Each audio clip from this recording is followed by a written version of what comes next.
I would love to sleep in some mornings. Like Archer's at the age now where he can go do his own thing, but I can't sleep past 7:30 because my back's like, no, get up. No good. I know. You got to pop in a leave before you go to bed at night. That'll help your back. Oh, I'm serious. I take a leave, not daily, but on the regular. Yeah. Hey, it helps. All right. Yeah. All right. Let's do this, shall we? Let's go ahead. Why not? All right. Welcome, everyone, to episode number 59 of the Goulet Pencast, where fountain pens are still a thing. I am Brian Goulet. I'm Drew Brown. And we are here from Goulet Pens to deliver this casual and informal, tangential and extraneous, superfluous and extemporaneous fountain pen show, where we talk about what's going on at the Goulet Pen Company and in our fountain pen lives. In today's show, we're going to be talking about the DC Pen Show with a special guest, CY from Tokyo Station Pens. We'll talk about Lamy Rhodonite ink, the Safari and Swipe Extra Fines as drawing pens. We're going to talk about Stephen Brown's video on how pen companies are failing the pen community. And we got some tips for what's important to do or not do at a pen show for a first-time attendee. And we have 2 weeks worth of what's happening nonsense, turkey hammock time to catch up on. So plenty of that to get to. But before we get into all that, we're going to talk about some feedback. Yes, we are. We have got some feedback, and two little nuggets of feedback I want to start off by sharing. I just asked, hey, ask us anything, and we got two amazing pop culture references, Brian. Dancer of Peace just says, what kind of bear is best? I mean, I did say ask us anything, so I get the invited reference. it. That's but the funny thing is, the Bears next one beats Battlestar Galactica. That same question also brought this response from O'Reilly Owl. Why are you the way that you are? So two Office references, and what gives you the right? Brian and my love language is Office references or 30 Rock references or Parks and Rec or Community, any of those things. Yes, that's our language. So thank you for that. We'll take those all day long. And then I don't know if you recall this, since it was a little while ago. We pre-recorded our podcast that played last week, and in that I told you while I knew you were going to go off on your cubing tangent, I told you at the beginning, I'm going to be engaged, I'm going to be interested, and then I got a ton of comments saying, oh my God, Drew's face while Brian was talking about the cubes. And I'm like, I tried. And then I actually went back and looked at my face, and what they were talking about was not an expression of boredom or sadness. It was an expression of like total brain meltedness. Like you were describing why you like these things that literally were causing me anxiety and just sorry. But it wasn't that I was disinterested, but I was looking at myself. I'm like, oh my God, Drew, you look like you're in physical pain. So I see why there was some comments about that. To be fair, I didn't mean to go on for 23 minutes about the puzzles. So we knew you would. We saw that. We both saw the notes you had in here. Like we knew what was coming. I'm always overly optimistic. I'm like, I did put a lot of notes, but I just kind of like wrote it out, not as bullet like talking points, but I wrote it out kind of like a stream of consciousness. And then the problem is when I write out my bullet points as stream of consciousness, I read them and I expound upon them as if they were just talking points, and then it just ends up being even longer. So I don't know what my approach is. Conciseness is not my gift. But no, my brain hasn't melted. I'm still here. We're ready to go. We had an amazing email, Brian, from Ron, and Ron wanted to reply to our topic a couple weeks ago about dense pens that were small but heavy, and not too thick, just like overall dense pens. And Ron, dude, he went like beyond a Brian level deep dive on this. Like Ron went deep. So here's what Ron said. He says, I was curious about the densest pen you guys have, so I calculated it. I went through every pen where you list the body length, diameter, and weight, and I used that to calculate the density, assuming it was a cylinder. I also factored in the maximum amount of ink capacity, if listed, assuming the density near that of plain water. So he did the math, Brian. Wow. Ron did the math, which also would have melted my brain. And the number one most dense pen at the Goulet Pen Company is the Kaweco Brass Sport fountain pen. Okay, I can see that. The most dense pen. Top 5 ends up being that one, followed by the Kaweco Supra in brass, the Monteverde tool pen in black for some reason, the Kaweco Supra in stainless steel, the Visconti Homo Sapiens Dual Touch fountain pen in black. So Ron listed all of them, all of the pens we carry. So if you are interested in Ron's brain, wow. I will include his GitHub link in the comments of the Pencast. He shared that with us. So it's all there, folks. If you are interested in dense pen, Ron has done the work for you. Cheers to you, my friend. Well done. Man of my own heart. Yes. That's awesome. Absolutely. So that's it for me. Those are some comments and a half. Wow. I was going to say, if you really wanted to take it next level. What are you doing? What? You could take the pen and you could submerge it in water and calculate its actual displacement, and then you could get the most accurate level of density. No! Why would we need to do that? We wouldn't. That doesn't make any sense. Oh my God. Silly, but that's pretty cool. All right, so good to know that, like, when I go on these crazy tangents, it's not completely lost. No, everyone. Some people appreciate it. There are too many people that appreciate your tangents. Too many people. Yeah, that's true. All right, well, I got some feedback too. One came from MSC. I found the history of the hooded nibs was a super interesting topic in this Pencast. Yet another deep dive. Drew, you got to stop adding these in here as feedback because you're just encouraging me. I am honest and transparent. I will tell it like it is, but it doesn't mean I have to be happy about it. Appreciate that. Emma says, thank you for incorporating that. I love my Parker 51s, vintage and modern. I think the hooded nib is just so elegant and subtle, and I love how they write. I wish more brands made hooded nibs. I'd agree. I think it's kind of cool. Even though they don't necessarily serve the same need as they did way back in the day, I think it's cool, and more companies should make them. We might be seeing a new hooded nib coming out soon. We might indeed. Little teaser. And then Amy says, why not have both anchovies and pineapple, referring to pizza toppings? I literally typed this before Brian said that. I'll have Brian's pizza any day. For those of you who don't remember, my favorite pizza is, barbecue sauce instead of tomato sauce. And then cheese, ideally extra cheese. The more types of cheese, the better. And then bacon and chicken and pineapple. My favorite. It's the best. And if I can get stuffed crust, that's even better. But that's a pretty obscure combination to get all that. But if I can make it happen, I'll do it. And Drew's just cringing right now. I don't know. Drew eats MREs for fun. So I don't think that he's a credible source of They're food. Cute. They have little packets. They are fun. Okay, so Amy says, sounds delicious. Any sweet and savory combination is all good for me. Heck yeah, Amy. Now, I need to know how Drew feels about apricot chicken, though I think I know. Is that a thing? Apricot chicken? I mean, it shouldn't be. Fruit and chicken. Drew, I literally ate sweet apple chicken sausages for lunch. Keep your fruit off. That's what I ate an hour ago. It was delicious. Oh my God. No. And I'm also, someone else in the comments said something about like mango salsa. I don't do that either. I do not want spicy and sweet together. I just don't. Put fresh mango on your tacos.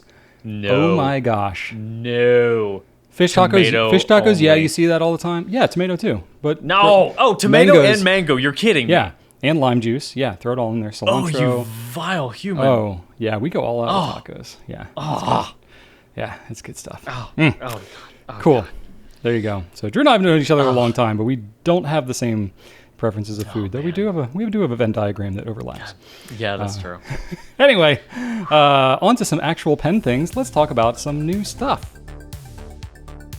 All right. Well, Drew, we got a few new things to talk about because we have 2 weeks worth of new stuff. That we do. So we do have a few things. One is a new ST DuPont Line D. That is a North American exclusive called Gold Dust.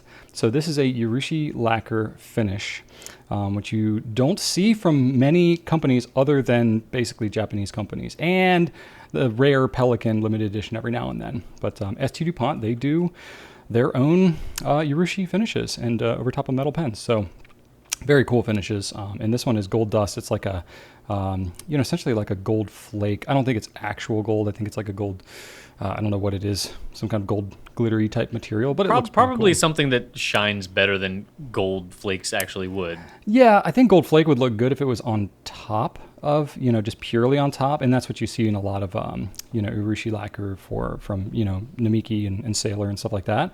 But if it's like embedded in the lacquer, it's going to get covered up pretty good. So you do see that. So it's got kind of a reddish tinge to it, which is the color of the lacquer. So it's kind of cool. But anyway, very unique looking pen. And, ST DuPont, very solid pen. The craftsmanship of those is fantastic. So we got to see these pens in person. Very cool. So I recommend you go check those out if you're interested. We are also going to be carrying the new Pilot Vanishing Point special editions. So this, to my knowledge, is the first resin Vanishing Point that we've ever had, but that I'm aware has been made, at least available in the US. It's always been over metal. So these are the similar resins to what you see in the custom heritage special editions. So these kind of bright acrylic resins, and you see these on these Vanishing Points now. So we'll have those in 5 different colors. I recommend you go check them out. I haven't seen them in person yet, but we'll have them up on the site, I think, by Friday. I think we might be launching them maybe when this video goes out. Not sure. We never know with delivery times. We're shooting this on Tuesday, so who knows? Anything could happen in the world. And last but not least, I have the Visconti Homo Sapiens Travel Edition set. So it's a whole set, but what's cool about this is it's got a enhanced, I guess you could call it, traveling inkwell, which matches the pen. Very cool looking. So it's basically a lava edition traveling inkwell with some, it's got like the bands on the top of it, like you see on the pen. It looks super cool. We've already asked them if we could get the traveling inkwells by themselves, because that is the coolest part of the whole set. No, we can't. They're only doing it as a set, which kind of stinks, but I kind of get it too. So I don't know. If they're really hot, maybe we can convince them to make a bunch of inkwells. I don't know. No promises there, but definitely that is the coolest part. So we got those. Go check them out. Absolutely. They are very, very cool. I was checking them out just recently. Mm-hmm. We got 2 new Kaweco pens this week, Brian. We've got one in the aluminum version, the All Sport, which I don't know. Are they still calling it the All Sport, or have they just kind of like abandoned that? They've called TWSBIs so many things over the years. It's still an All Sport. You mean Kaweco? You always mix those up. I know. I do. You mix up TWSBI and Kaweco all the time. I do it. Just like you in cartridges and converters. You got the All Sport with Kaweco. You've got the TWSBI 580 AL or all. So it's or whatever. it's the TWSBI All Star. That's right. Okay. Made in Germany. Yeah. They came out with 2 new Kaweco pens. The All Sport in Iguana Blue, which is a stunningly beautiful teal. Looks good. Like, God, so good looking. And then the just as beautiful, but not really. Don't be dogging on the Mellow Blue. Come on. Mellow Blue's fine, but next to the Iguana Blue, Brian, like that iguana, like it. That Iguana Blue, the Iguana Blue, it attacks your eyes like a real iguana will attack you in real life. And they are aggressive. If you've ever been to a tropical location where there are native iguanas, they are mean and they are territorial and they will fight you off. So if you want a pen that is going to just like trigger that inner iguana rage monster inside of you, this is what you need to go. Now, on the other hand, sometimes you just need to mellow out. So the mellow blue option will be your ticket. Also at $92 versus like $29, you might just want to go with the mellow blue if that's just what's in your budget. So either way, whether you let your mood or your wallet dictate, we've got 2 new Kawecos for you. And also coming down the pipeline here soon, not at present, but pretty much at any time now, it'll be here by the time you see this, is the Monteverde Invincia Deluxe in full abalone. So full balloon. We've got we got this in from a pen friend. Leave me balone. Yes. I was a little behind on opening my mail. This was sent to us like last year. Yes, this is from 2021. We had some things rerouted that got lost, but thank you, Eleanor. This is amazing. Very cool. So the balloon is back. We're balloning it up again, the full balloon. So this is on the Invincia, which during the balloon explosion last year, 2021, the year of balloon, got overlooked. The Invincia, which has been a Monteverde staple for quite some time, did not get the full bologna treatment, but now it does. You can check it out. Bologna-licious. Thank you very much. The big news, Brian, though. Do you remember when the TWSBI, and yes, I'm talking about TWSBI this time, the TWSBI Eco and Jade came out? Oh, yeah. Everybody was like, "Oh, this looks like it should glow in the dark." Does it glow in the dark? Does it glow in the dark? Like, no, it doesn't. Well, TWSBI has heard and answered the request. They are coming out with a glow green special edition TWSBI Eco next week. So right now you cannot get it, but you can sign up for the notification list so that we can let you know the second it goes on sale here at the Goulet Pen Company. But keep your eyes peeled. You can go on the website and check out some images as well. So that is cool. It's always nice to see something that's really desired and have it be materialized. Yeah, and if you want to be able to write in the dark, I mean, you won't be able to read what you're writing, but if you want to be able to see your pen cap in the dark, this would be the pen for you. That's right. It's wildly impractical, but it is just really cool. I don't know why. I mean, we've been selling glow-in-the-dark Benu for years, so... We have, and one could argue they don't serve any practical purpose. It's just aesthetic, and it looks really awesome. But they look rad. Yeah. The thing I will say, though, we did try... Do you remember this a while ago, Drew? We tried breaking apart a glow stick and filling a TWSBI with it. That is not a wise idea unless you want to destroy your TWSBI rather dramatically. It melted and kind of exploded. Yeah. It's kind of cool. But yeah, don't advise doing that or you avoid your warranty for sure. And Drew, when you said blown explosion, I don't know why I had just like Mythbusters style explosion in my mind of just like a giant pile of bologna being blown up in the middle of like a quarry or something. Wouldn't that be something? That would be something. I want to see it. We had a good question come up. This is a little internal insight into what goes on in our Slack channel inside our company. But Brandon from our fulfillment team posed the question: isn't a hot dog isn't bologna just like a hot dog pancake? Like it's basically the same food material, right? Or am I not right about that? I don't know. Yeah, I mean, as far as processed meat go, yeah, that's. It's the same thing, right? Or if you get like that's if you get like bologna slices. But if you get like the whole tube of bologna, it's like a giant hot dog. I don't know. I don't know how different they are. If you process meat enough, like I really don't think that there's any sort of distinction between something like bologna and something like a hot dog. True. Yeah. But then again, bologna never claims to be like all beef bologna, does it? Yeah, you can get that. It does? You can get all beef bologna? Sure. I will confess, Brian, it has been a while since I have shopped for bologna. Well, it's not most people's like go-to desired food item, but really? Yeah. Young Brian would go all in on some bologna.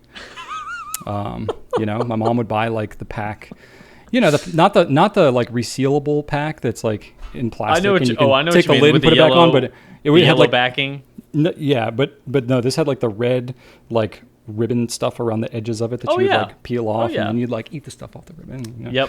Oh yeah. I remember that was my jam. And it just came in like a shrink wrap thing and you'd open it up and then it was just like, now it's just an open container of bologna. And I was a kid, so I'd just stick it back in the fridge and my mom would be like, this is disgusting. Let me put it in a container.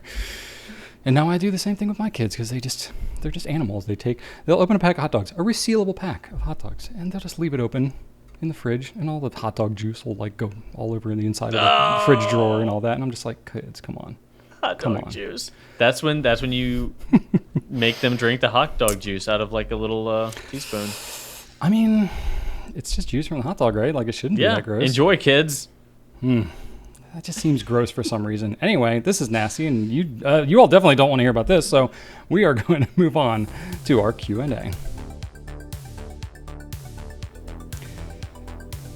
All right, Drew. We got an interesting Q&A today, mixing it up a little bit. We're mixing it up. So we're going to kick things off with a totally random one by Thomas. And Thomas asks us, should Lamy Rhodonite have shimmer? Most people say it does not, but my bottle does. Ooh, he looks intensely confused at the end of that question with... Maybe we can help him. The exclamation mark and question mark there. So Lamy does not advertise it as having shimmer, so I wouldn't officially call it that, because basically shimmer is you're adding some kind of non-dissolvable particulate in there, and it's meant to be, some some pigmented particulate that is floating around inside the ink. So the ink does have some slight sheen to it, and I'll give you that. You can see that even in our swabs that we have online. But I think what's going on here is something slightly different. It's not an actual shimmer, but I think what you're seeing is the dye color and the level of saturation that you see. We've seen this with Lamy. We've seen this with other ink brands as well, particularly in the like pink and kind of orange range. We've seen this happen where some crystallization can actually happen from the dyes. So the dyes, for whatever reason, I'm not a chemist, but they can, when they're intensely saturated like that, they can actually kind of crystallize, and then these little crystals will kind of fall out of suspension and float around in the ink and kind of mimic what it looks like with shimmer. It's not going to be nearly as noticeable or as intense as a shimmer would be. In fact, you probably won't even notice it. Or it's something that over time, it may happen more, depending on storage conditions.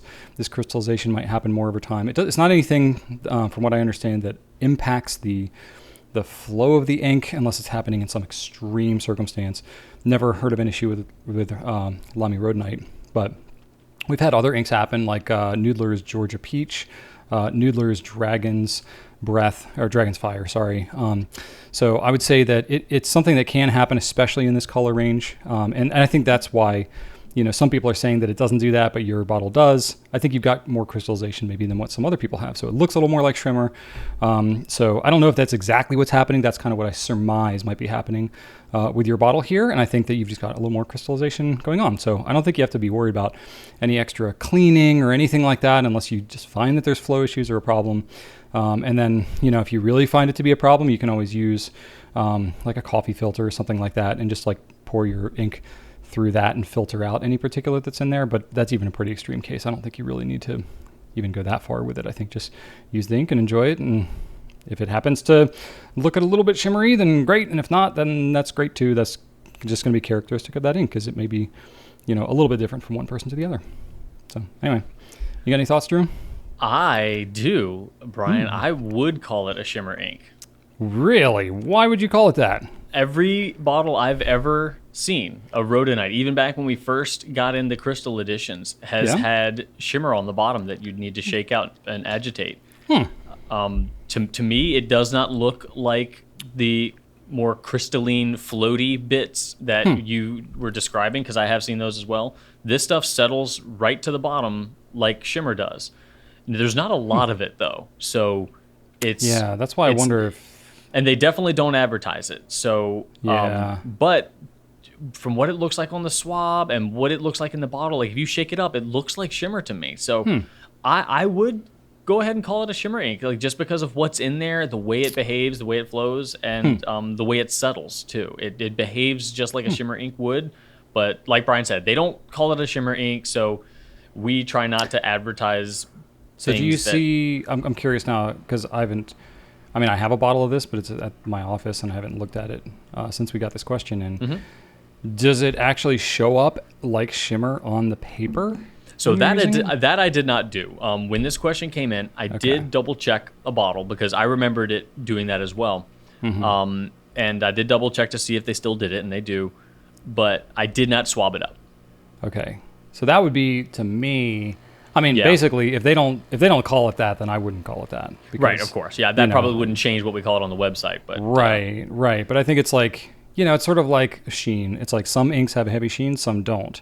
If they're, and most of the time, they're not advertised as having any types of these things. It's pretty rare to see a secret shimmer ink, though. It's basically never happened. So that's why I'm like, I don't quite know. No, you have every right to be skeptical, but I don't know. But I don't know, man. I think it's shimmer. It's more shimmer than not, for sure. To me, it would be like if it shows up, pretty reliably on paper, then I would feel more comfortable calling it that. But if it's literally just you can see some stuff in the bottle, but then when you use it on the page, it doesn't look like anything different than normal ink, then I would be like, to me, that's not really shimmer. That's just, all right. I'll do some homework, and we'll revisit this one. I'm curious, but if any of y'all have experience using Lamy Rhodonite, it's one of their crystal line of inks. It's like a pinky color. Please let us know what you think, because I think we can. I didn't like officially ask Lamy, because usually it takes me a while to get a response about something like this. But it's something we can reach out, and maybe we can follow up on it if it's of interest to you all. All right. Next question we've got. This is from Pedro Blazer. Lamy Safari Extra Fine versus Drew's favorite, TWSBI Swipe Extra Fine as drawing instruments. The ultimate opinion? Drew, do you feel comfortable making the ultimate opinion on this? I mean, any opinion can be the ultimate opinion as long as you're loud enough, right? Between the two of us, you have more of an ultimate opinion on drawing instruments than I do. So I do. I've never, apart from really, really fine flex nibs, though, or a variable point nib, like, something that can, like a Fude or something that can do different line widths, like those I see as very practical drawing instruments. For me, but if you don't have a variable line width, extra fine definitely is the way to go, because you cannot make a broad an extra fine, but you can, with enough lines, make an extra fine or broad if you just go over it a bunch of times. And true. So yes, I do really, really love the Swipe, even though it has a useless clip. But in terms of the actual nib, or the extra fine Swipe versus the extra fine Safari, you're not going to see a ton of difference. In my experience, I do see a little bit more consistency among extra fine TWSBI nibs than I do extra fine Lamy nibs. But then again, I've been using extra fine Lamy nibs way longer. So you use enough, eventually you're going to see some discrepancies there. So we'll put a caveat on that. But if you are going out and about, I'd say that the biggest win that the Swipe has over the Safari would be its ink capacity, because both cartridges and converters can hold like twice the amount of ink that you can in a cartridge or converter on the Lamy side of things. Also, I think it caps a little bit more reliably long term. Brian, what do you think? It's hard to say. They're pretty similar, I think, in terms of their mechanism. I've never had a problem with the Safari. They're pretty reliable. So I've left a Safari for like weeks unopened and it's been a little dry. Oh, sorry. You're talking about like how well the cap seals the nib on. I was thinking like the cap itself, like, like just like firm purchase, staying on the pen, like being reliable as a snap cap, device. I mean, I've never really had a problem with Lamys necessarily, but I think, I might argue that TWSBI might have a little more intentional an insert in there than the Safari, but do you think that the Safari has anything over the TWSBI in terms of reliability for drawing? I don't know about reliability for drawing necessarily, but the big feature that Lamy has over the Swipe is that the nibs are swappable. You can get replacement nibs. There's a lot of people that have multiple Lamys, and so you can swap nibs in between them, which isn't required for drawing, but certainly can come in handy at times, depending on your form or whatever. So, in that respect, I do think it's pretty handy. Plus, if you're drawing and you want to keep pens inked up with particular colors and things like that, Lamy has a wider range of color pens, so you can keep the ink in there. I mean, it's not like super crucial, and the Swipe is easy enough to tell. You can just get, a more neutral color and ink it up with whatever the heck you want. But, if you really like to match your ink to your pen, it could be handy. But, I mean, Lamy, the Safari and the Joy, actually, is really big in the urban sketching world. But I know Liz Steele is a big fan of the white Lamy Joy. That's been like her go-to sketching pen. So, yeah, I mean, I think it's such a mainstay pen in the like drawing community, especially kind of like urban sketching community. And the big thing for me is if you're drawing, sketching, especially if you're going out and about, the non-functional clip on the Swipe to me is actually a kind of a drawback. I mean, it's not a total deal breaker. Like, honestly, a lot of the times I'm not clipping my pen into my notebook or whatever. I mean, I might with the Safari because I don't really care if it gets kind of beat up or whatever. As a beefy clip, there are very different clips. Like one is useless and one is like indestructible. Yeah, and like the Safari clip is one I would trust on like a pair of jeans, like that. Oh yeah. Of all the fountain pen clips out there, there are some that are not denim worthy but are otherwise fine. The Safari All-Star clip, man, that thing can go over any material you can put on your legs. I have like insulated like bib overalls that I wear when I like working in the wintertime out in my woods. Like that Safari clip would work with those, the thickest of materials. So, some people think it's not the prettiest clip in the world. It is definitely like a prominent feature of the pen. You can't unsee that clip. People say that it kind of looks like a paper clip, which, it kind of does, but it's incredibly functional and very strong. So, I would say you could use both pens. They definitely both have their pros and cons. I do like the color. I like the higher ink capacity of the swipe. I will give it that. Yes, I will give it that. I can't. And multiple filling methods too. You have like 2 different converters. Yeah, true. I don't know how much that necessarily matters for drawing purposes, but I mean, you're right. For drawing purposes, yeah. But it broadens preferences and stuff like that. And I guess with TWSBI, I mean, they have their own proprietary cartridges, which are bigger, but I believe you can still use regular standard international. So if you want to get into using cartridges, I guess you have a little more versatility with TWSBI than you might with Lamy, which has their own proprietary ones. So I don't know. They're both pretty good pens for that. And it's not like you can't change the nib on the swipe. You could, but you'd need to buy a nib for a spare nib for a TWSBI Mini, which is like twice the price of what you would buy a spare Lamy nib for. You basically might as well buy another swipe. Buy a new pen. Yeah, exactly. Just keep buying swipes. But yeah, but the swipe is a less expensive pen too. So, and you get all the extra stuff with it, all the attachments and converters and all that stuff. So, and it does seal so well. That pen impresses me. I just love that pen so frequently. They're both really good pens. I could make a strong I love a pen that you can ignore. I really do.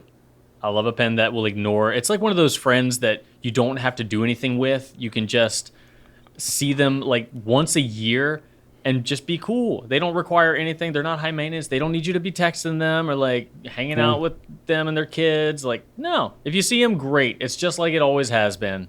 They don't really have a lot going on. Yeah, they're right. Like, isn't that just the best? They're usually available, so like you can just kind of be like, "Hey, are you free here?" Yeah, sure. I don't have much going on. That's the type of friend I strive to be, Brian. Like, just like, hey, no, it's all good. We'll see. I'll see you when I see you, and that'll be enough. Drew wants a complicit milquetoast friend who can just do whatever he asks them to do, or nothing at all. Nothing at all. You forget. I don't crave social environments like so. I appreciate low maintenance people. This is true. So yeah, right, both are solid. I'm still gonna go with my swipe. Fair enough. I'd say either one could be a really good choice, but I think either way you're gonna be pretty happy with a drawing pen. Very cool. For this. All right. So we've got a beefy question coming up next from our old friend Yazdeg Victor, and we are asked, what do you think about SBRE Brown's How Pen Companies Fail the Pen Community video /topic? Now, you saw this video before this topic got brought up in the Pencast question. So I thought you might have some opinions about it. So I added this with that thought. You did. You asked me about it first, and I was like, yeah, I watched that video. I mean, at this point, the video is almost a month old, and I did see it kind of like right after it first came out, and we got mentioned in it a couple of times, just, because obviously we're in the pen community. We sell pen products, so it makes sense that we would get brought up. And Stephen, solicited for comments in that video. So I thought it was an interesting one. I appreciate Stephen's perspective. He's done more videos than we have, so I know he's reviewed and really thought a lot about pens and various deeper aspects of them. So I thought it was really interesting to get his take on it. So I'll go through, we'll link to his video in our video description, but if you just go to his channel, SBRE Brown, and How Pen Companies Fail the Pen Community, it's something posted like July 20th or something like that. As of right now, he's got 240 plus comments on that video, so I think he definitely got the comments he was looking for. I didn't read through all of them. I read through some of them, but we did get mentioned a bit in the comments as a retailer. So I commented back a couple of places, especially because people were talking about asking for pen tests or nib work and that kind of stuff, and I was like, woo, I got to clarify a couple things here. Yeah. So as far as I know, Stephen, he's a pen reviewer. He's a pen enthusiast. He's not affiliated with anyone officially, from what I understand. He's not sponsored by any pen companies. He may I know he's gotten pens sent for reviews from retailers and stuff like that, but I don't know if he's officially compensated or whatever. But I trust him in terms of his opinions and stuff. Most of his stuff he's just bought with his own money. But in his video, he focuses on two main points. One is that, to the TLDR version, is that higher end pens basically don't write properly. They're skipping hard starting. Basically, like they just don't write like they should for the price that they are. And then the other point that he has, which is a little more of a kind of a side topic to the main video, is basically high end pens are ugly. Is kind of what he talks about. Or ugly, I would call it more eccentric or more designed for its look, and they're just basically uncomfortable to write with. So those are his two main points. He focuses mostly on the not writing properly one. So, I guess he like solicited for these questions, maybe on Instagram or something like that. And I believe it was actually Ben Walsh from Gravitas Pens, a small manufacturer, who actually asked this question of him, which is, props to Ben, very proactive as a pen company to be asking like where a pen company is failing. And so in the video, he does specifically give Gravitas some praise there. Also, he mentions Edison as being one that is particularly thoughtful about the way they adjust their nibs and things like that. So his complaint, really, Visconti is the only specific company that he kind of calls out, and he's highlighting mostly the Palladium nibs, which they don't sell anymore. But we know from having carried Visconti for many years, they went through several iterations of Palladium nibs, and they definitely did not have a perfect run of things for a while there. So I think, Stephen's take is very legitimate. I think a lot of people did have some experiences like what he experienced there. And I know I personally have felt disappointed when I purchased my own expensive pen and it does not perform, even just as a pen enthusiast. It's always tough when you have higher expectations when you're spending more on a pen that it should write. If not, even better than a less expensive pen, it should at least be as reliable and as good. And then maybe just the other aspects of the pen that you expect to pay more for should more than make up for that. But it's super disappointing when it writes less reliably than, even far less expensive pens. So I do empathize with that sentiment. And I think there is truth to that. Not just specifically calling out Visconti, but he mentions other brands. He doesn't say specifically who, but other brands who are kind of similar like that. So I'm guessing he doesn't name specific price ranges talking about the writing aspects of the pens, but my take is that it's probably pens in like the $500 plus range. That seems to be kind of in the vein of what he's talking about, but I'm putting words into his mouth a little bit there. So I do think that there needs to be a supreme focus on nibs writing well at basically pens of any price point. I think there's a lot of forgiveness that can be given on a super inexpensive pen, and you expect there to be some grace there. Right. But when you get to really high-end pens, I think that this is something I'm very aligned on. It really should be the primary focus for pretty much any pen company, that these nibs should write well. And it's always disappointing when that doesn't happen. So we do drive this home a lot with our distributors and manufacturers, basically every chance we get. And anytime it comes up like this, and this is a little bit why we're highlighting a video like this, is because there already seem to be some respectful and thoughtful engagement and commenting on his video. His video I thought was pretty thoughtful as well. And then, we can then point our manufacturers, point our distributors to that and say, this is sentiment that's kind of out there in the community, and they can, it's got a little more muster behind it than just us saying it, if it comes from multiple sources. So a couple of points to add my perspective on some of the points that he made in his videos. I do agree with a lot of what he said in the video. I know that sometimes harder than we think to make nibs. And Drew and I know, just from having tuned them a little bit, seeing some of the manufacturers and what goes into it, it is tricky. And while we do see overall a lot of dependability from most manufacturers, I think there's some variability on the higher end pens. For whatever reason, I don't necessarily know. We don't necessarily get to see every pen and how it's manufactured and stuff like that. But just from the nib work that we've been able to be a part of, steel nibs are relatively easier to work on than things like gold and palladium and titanium and stuff like that. They get a lot trickier to work on when you get into these higher end pens. So while on one hand, I think that yes, we should expect more of these high end pens because we're paying more. But it is also trickier, and it's harder to make them very consistent as well. So I do empathize with that, but at the same time, it's kind of like, well, that's hard, but that's sort of part of your job. And I think that's the customer sentiment, and it makes sense. The commenters brought up that more people might be collecting them in these higher end pens and maybe not actually using them. So maybe the QC isn't as much of a focus for these manufacturers. I don't know that that's necessarily the approach that most manufacturers take in terms of the writing quality. The ones that we work with, at least, I've never gotten that impression that it's like people just collect them, so it doesn't really matter as much. I don't get that sense from the manufacturers.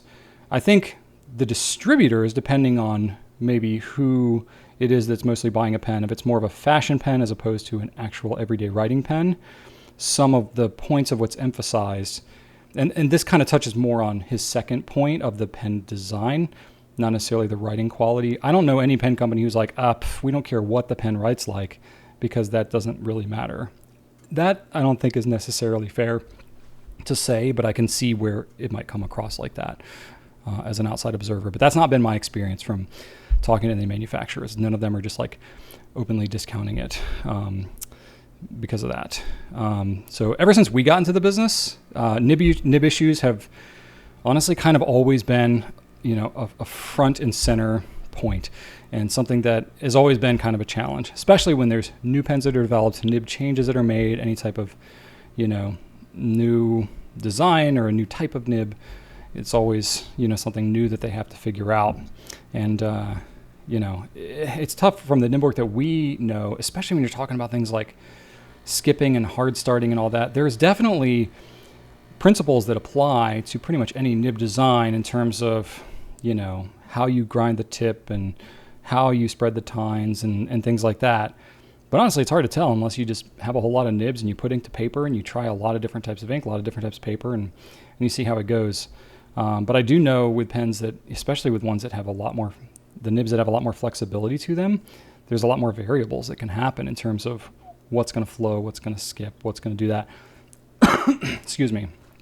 And when you get into some of these higher end pens too, depending on the approach that they take towards like grinding the tip and adjusting them and things like that, some companies, they don't grind the pens to be used as universally as others, so like some of them, if they're written with a really steep angle or really low angle or written really fast or whatever, they may not be as universal as when they're in sort of their sweet spot. So there's definitely some subjectivity that can be in the approach that's taken towards some of the tuning of these nibs that some companies may not fully understand the impact that it has once it goes global and it gets out there like to the pen community, and a whole bunch of people are using them with all different types of paper, all different types of writing conditions.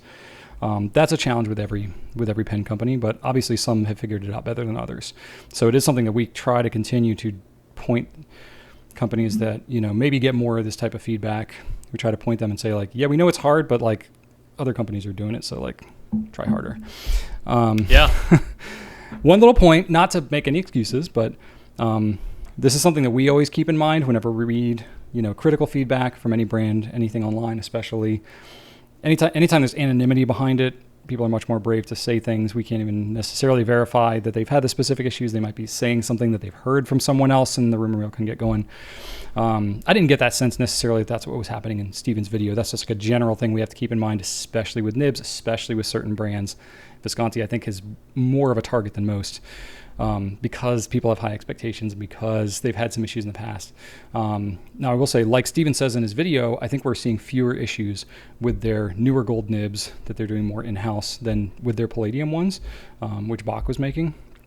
And that said, it's still an ongoing process. There's no set it and forget it for the manufacturer of nibs. There's tons of handwork. There's tons of consideration to be made, no matter where it comes from. And you kind of have to always be on it. So it's an ongoing conversation we always keep with them.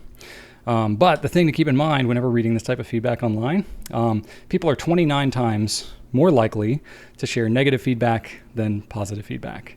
And that's not just an online thing. It's like just in general, it's like how many times do you think, as you're driving, to work or to the grocery store or whatever, and you're like, oh wow, that person in front of me turned on their turn signal appropriately and gave adequate space and drives perfectly normal, versus the person who cuts you off really quickly. You're going to remember that person, and it's going to stick out far more than everything else. So it's kind of the same thing. You hear about nibs, you hear about issues that people have. It sticks way more in your mind, especially on expensive pens. So not to discount that at all, but I think especially if you're only seeing these types of comments online, or you see videos that people are posting and they're talking a good amount about the issues that they're having, you know, that's where we as a retailer, we have some metrics on, you know, how many returns we're getting and how many things like that. Granted, you know, some people have issues and don't reach out to us, or they go straight to a Nibmeister. So it's not like we're a perfect, you know, source either. But I think it definitely sometimes can leave more of an impression that there are more issues than there actually are. Or, you know, somebody has one issue 10 years ago and they keep talking about it, keep bringing it up over years and years and years online. And it kind of can just perpetuate certain, you know, feedback that gets out there. So anyway, that's why we like to receive that feedback directly. That's why when videos like this come out, I was naturally curious. Even before I saw that we came up in it, I just saw that he posted that and I was like, oh, this seems like a really interesting topic. I'd like to learn this as well, and maybe we can pass this to some of our manufacturers and even learn from it ourselves.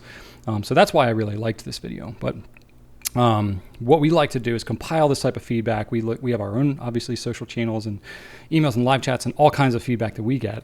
And we get direct, you know, responses from customers, good and bad. And then we obviously have like our returns and, you know, real dollars and cents of what gets returned back and what has issues, things that we're testing, things that we're kind of checking in on even before stuff goes out. So, you know, we are constantly looking to compile that for our distributors and manufacturers and give that the feedback directly, because you got to think it's pretty tough. Like Visconti, just using them as an example, because that's who Stephen brought up in this video. They're not a huge company. I think they have like 15 or 20 people working at their facility or something like that. It's not huge. Maybe it's a little bigger than that, but I don't think it's by much. They're not huge. They're not a massive company, you know, and they're shipping pens all over the world. So it's like, you know, for them to get all this feedback from all over the place, it's really tough. And it's got to kind of go through a network of distributors and retailers like us. So we try to always receive that feedback, get to the bottom of it as much as we can, and then kind of curate that and give them constructive stuff when there are issues. So it's a considerable amount of time that we spend sometimes to give them that feedback, but we always feel it's worthwhile because we support the same view that Stephen's got. That said, we're not Nibmeisters. We do check for some things. We can kind of spot check on stuff, especially if it's like a new pen, something we're not as familiar with, or if we know that there's something that is tending to have some issues or whatever, we know that they've made some kind of changes, we're going to check up on things. But you know, some people have an expectation that like, oh, the retailer, they should just check every pen that goes out like automatically. It's like, that's a lot of time, a lot of labor, not to mention like some companies seal up their pens. Some companies, if we're making adjustments, that's outside their warranty and they don't want us to do that. So we can't just like have a universal across the board policy of like messing with everybody's pens before they go out, nor is that honestly practical or affordable for us to do that because it's a ton of labor. And so we do spot check things as we can. If there's specific requests, we will try to honor those when we can, but we don't charge for that. We don't guarantee that we can do that. And honestly, since COVID, it's been kind of a disaster for us to do that because we just don't have as many people on site. So it's not something that we ever promise or guarantee that we can do, but particularly if it's like with a higher end pen, especially if there's something that's like more of a known concern, more of a known issue, really good customer, we'll do what we can. And we'll always try to communicate that when it's possible. But, you know, we basically desperately want to be able to try to check more pens before they go out, but that's really tough. It's still sort of like a Band-Aid solution, honestly, because us as one retailer of maybe, I don't know, 1,000 or 10,000 that a major manufacturer may have globally, we're not the ultimate solution. Any issues that there are need to go all the way back up to the manufacturer so that they can fix it, and then nothing that goes out will be, you know, ultimately subpar. So we're always trying to pass that feedback up. So yeah, interesting perspective. If you got time, it's a 10-minute video, so it's worth a look. I want to touch quickly on issue 2 that he talks about, which is like the ugly or uncomfortable pens. These ones, I think he mentioned like $2,000 plus pens. I think he's talking like the heavily themed limited edition ones. And I thought he was honestly pretty spot on. I think I pretty much agree with him. These pens are, generally speaking, pretty impractical as writing instruments. They're uncomfortable to hold. They're going to be large. The weight and balance is going to be very awkward. They're going to be sharp and pointy and have all kinds of weird things hanging off of them or whatever. I think many of them are novel. I have kind of mixed feelings about this because, Drew, we know because we've seen like Monograpa's factory and we've seen some others where like they do some crazy high-end pens that like actually have like things that function on the pen that like shouldn't even be there. Really, they're just innovating and trying to do some crazy stuff. It is an unreasonable amount of time that it takes to innovate this stuff within a relatively strict format. Like a pen, it's a 5 to 6 inch long ink stick. It has to have ink and nib and stuff in the middle. You only have so much of a shape and so much space to work in. There's only certain materials you can practically use. So to get really creative and innovative, you only have so much that you can do. And so I think that sometimes the practicality of an everyday comfortable writing instrument is absolutely secondary to the aesthetic nature of a heavily themed limited edition pen. I don't think any major pen company would even dispute that. They wouldn't say like, just because the Monograppa Chaos is like one of the most extreme examples of this I can think of. They weren't thinking about ergonomics when they made that. Exactly. That's not the point. And they wouldn't say that. And is that wrong? I don't even think so. Like I get that like many people in the pen community, especially somebody, like Steven, he's using tons and tons of pens. He's writing with pens all the time. Obviously, that's going to be heavily on his mind. Yes, obviously fountain pens, they are, I think the supreme like writing instrument. So obviously you would think that the writing would be like the foremost consideration. But, I understand that when you get into these really eccentric pens, they're not going to be for everybody. In fact, they're not going to be for most people. So when you get into these heavily themed ones, I actually think it's pretty okay and kind of acceptable for them to be pretty impractical as an everyday writing instrument, because I don't know that most people are going to use them for that. I don't think that's the purpose that they serve. I think they're more collectible items. They're art pieces. They can be written with, yes, but I don't think that the practicality of them necessarily should be like the thing that is the foremost driving part of these numbered limited editions. Like maybe they have 40 pieces, 80 pieces, something like that. I think the novelty of it is acceptable to, and the comfort of the pen is okay, But I think that there's other ones like Namikis and some of the Sailor Bespokes and stuff like that where they're pretty much always adhering to a format of writing first, comfort, that's very central to those pens. Whereas it seems to be mostly Italian companies that are developing these very eccentric limited editions with all kinds of sharp, pointy bits that are coming off of them. But I think that's okay. I think it's just, this is not going to be for everybody. And, it doesn't mean it's right, wrong, or otherwise. Just, understand that if you're buying a pen that looks like it could be used as an escape tool for if you drive your car off a bridge, then, it's not going to be the most comfortable thing to hold. And that's okay. Just because it's really expensive doesn't mean it has to be. It's just serving a different purpose. So anyway, that's kind of my take on it. That sounds good. Yeah. Cool. All right. Moving on then. Next question we have is from Suna1492. Most important things to do at a pen show and what to avoid. It's going to be my first time in one. Drew, you're the perfect person to ask this because you're Mr. Pen Show this year.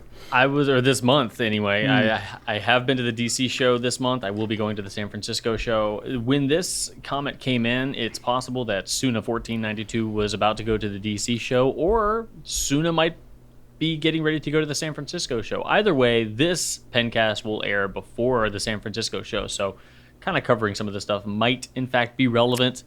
I think there's another show in there too, isn't there? I think there's another show. It's either Chicago or something. There's another pen show I think happening in August. Okay. Yeah, I don't know. I'll try and find out. All right. But you go ahead. So the most important things to do. Obviously, the most important things to do would be things you can only do at a pen show and not really take a lot of time on doing things that you could do, on an online retailer. So there are, like San Francisco, for example, I know that a company called Toyooka Craft is going to be there selling these handmade wooden pen boxes. Brad Dowdy at the Pen Addict has one. It's a gorgeous, gorgeous wooden pen storage unit that, if purchased from Toyooka Craft in Japan, would cost an arm and a leg to ship. But if you're at the San Francisco show, you can actually buy one there and just walk it home, depending on where you live. But so something like that where you can actually purchase something and save on shipping is a good idea. or get something in your hands, because Pilot is usually at the pen shows nowadays, and they don't sell anything direct. If you want to buy something, they'll just tell you to go here, there, or anywhere to get the thing you're looking for. However, it does provide you the opportunity to get your hands on something like an Namiki Emperor and actually write with it if you wanted to. So before you take the plunge in buying one of these premium Namiki pens, you could actually have the opportunity to get it in your hands and on the paper. So that's also something good that pen shows can do for you. And then independent makers as well. So yes, most independent makers being pen turners a lot of the time, but then there are other just machinists and engineers like Ian Schoen, for example. You can get most independently made pens on very, very nice websites. However, seeing them in person, getting your hands on them, provide you a different experience, because a lot of these pens are made, yes, with the same material, but there's a lot of variations within that material as well, or within that style of material. So you do get to pick out the one specifically for you. And if we have a bunch of really crazy swirly pens that we sell, we generally try to take a picture of 5 of them to just kind of show you the variety. But if you are at a pen show and you do get to see that variety, you can select the one that you like the best. And isn't that really what fountain pens are all about? It's like finding your pen, your nib, your ink. It's a very, very personal experience, and being able to select the exact one that kind of speaks to you is definitely a benefit of going to a show and visiting those independent makers. Not to mention the fact that you actually get to meet the person who made the pen. And they're all delightful human beings. They'll tell you about their process, their inspiration, and again, connecting you more with your writing instrument. And that just, you cannot put a price on that. So that's a wonderful, wonderful thing that you can take advantage of at a pen show. Classes as well. You can take classes at most pen shows, especially the larger ones for sure. I recently did a class with Aziza from Gourmet Pens at the DC show, where we just did inky splatters and messes. She provides you with tools that you can use and all the paper you need. And it was just a ton of fun, especially if you didn't want to spend the whole day on a busy pen floor like San Francisco or DC. It's a nice kind of take a break, get together with a small group of pen friends, and then actually go through a learning experience together, oftentimes taught by someone really, really awesome and knowledgeable. So that's just delightful. Drawings and raffles usually occur at most pen shows as well. I recall Bert Oster at the Baltimore Pen Show doing a couple raffles, and I know that Yafa recently did a raffle at the DC show. In fact, Brian, do you know what they raffled at the DC show? I have no idea. A Delta pen. Like old school Delta? No, new school Delta. Oh, okay. Yes, they gave away the first of the new Delta pens. Wow. Do you want to know who won? I don't know. Did you win? A Pencast friend of ours named Joe. He really? won. I spoke to him. He's a pen buddy, listens to us, watches us or something, and it was delightful. I told him, I was like, yeah, this is like the first one, dude. We don't even have these yet. This is a big deal. He's like, oh my gosh, he had no idea. It was a really, really thrilling experience. So that's a big deal. Like that's cool. The first Delta since the comeback. So you're able to, what the heck? Usually just by paying admission into the show, you get a ticket. If you stand in the right line to get your raffle ticket, why not? Give it a shot. But I would say the most important thing about a pen show is just enjoying being there and being a part of the community. Talk to some people, make some friends or not. It's honestly just delightful to be within that environment and knowing that you share a common passion with so many wonderful people. So that to me is the most important thing to do, is just to enjoy the fact that you are a part of such an awesome community, and just kind of sit back and kind of absorb that. That really does provide a fuel, an energy that I think can put a smile on most people's faces if they really, really love fountain pens. What do you think, Brian? Yeah, I think these are all good points. I had a couple of good points that are going to be talked about in your interview with CY. So I won't touch on those, but some of what didn't come up in that conversation. I think that having a budget in mind for going to these things, obviously you're going to be in a room filled with temptation and more pens than you could possibly conceive. Even when we go to a show, we have a whole warehouse full of pens, but when we go to shows like this, we're seeing I mean, all kinds of stuff that we don't have, obviously, vintage stuff and things from independent makers and all kinds of really cool accessories and stuff like that. You're going to want everything in the conference room. So having some semblance of a budget in mind, some way to discipline yourself, whether it's a number of pens that you want to purchase or monetary budget of some kind, and limiting yourself to cash. That way you literally can't spend more, like leave your wallet in the car or whatever, and only bring cash. Can be helpful if you know that you've got to stick within a certain budget.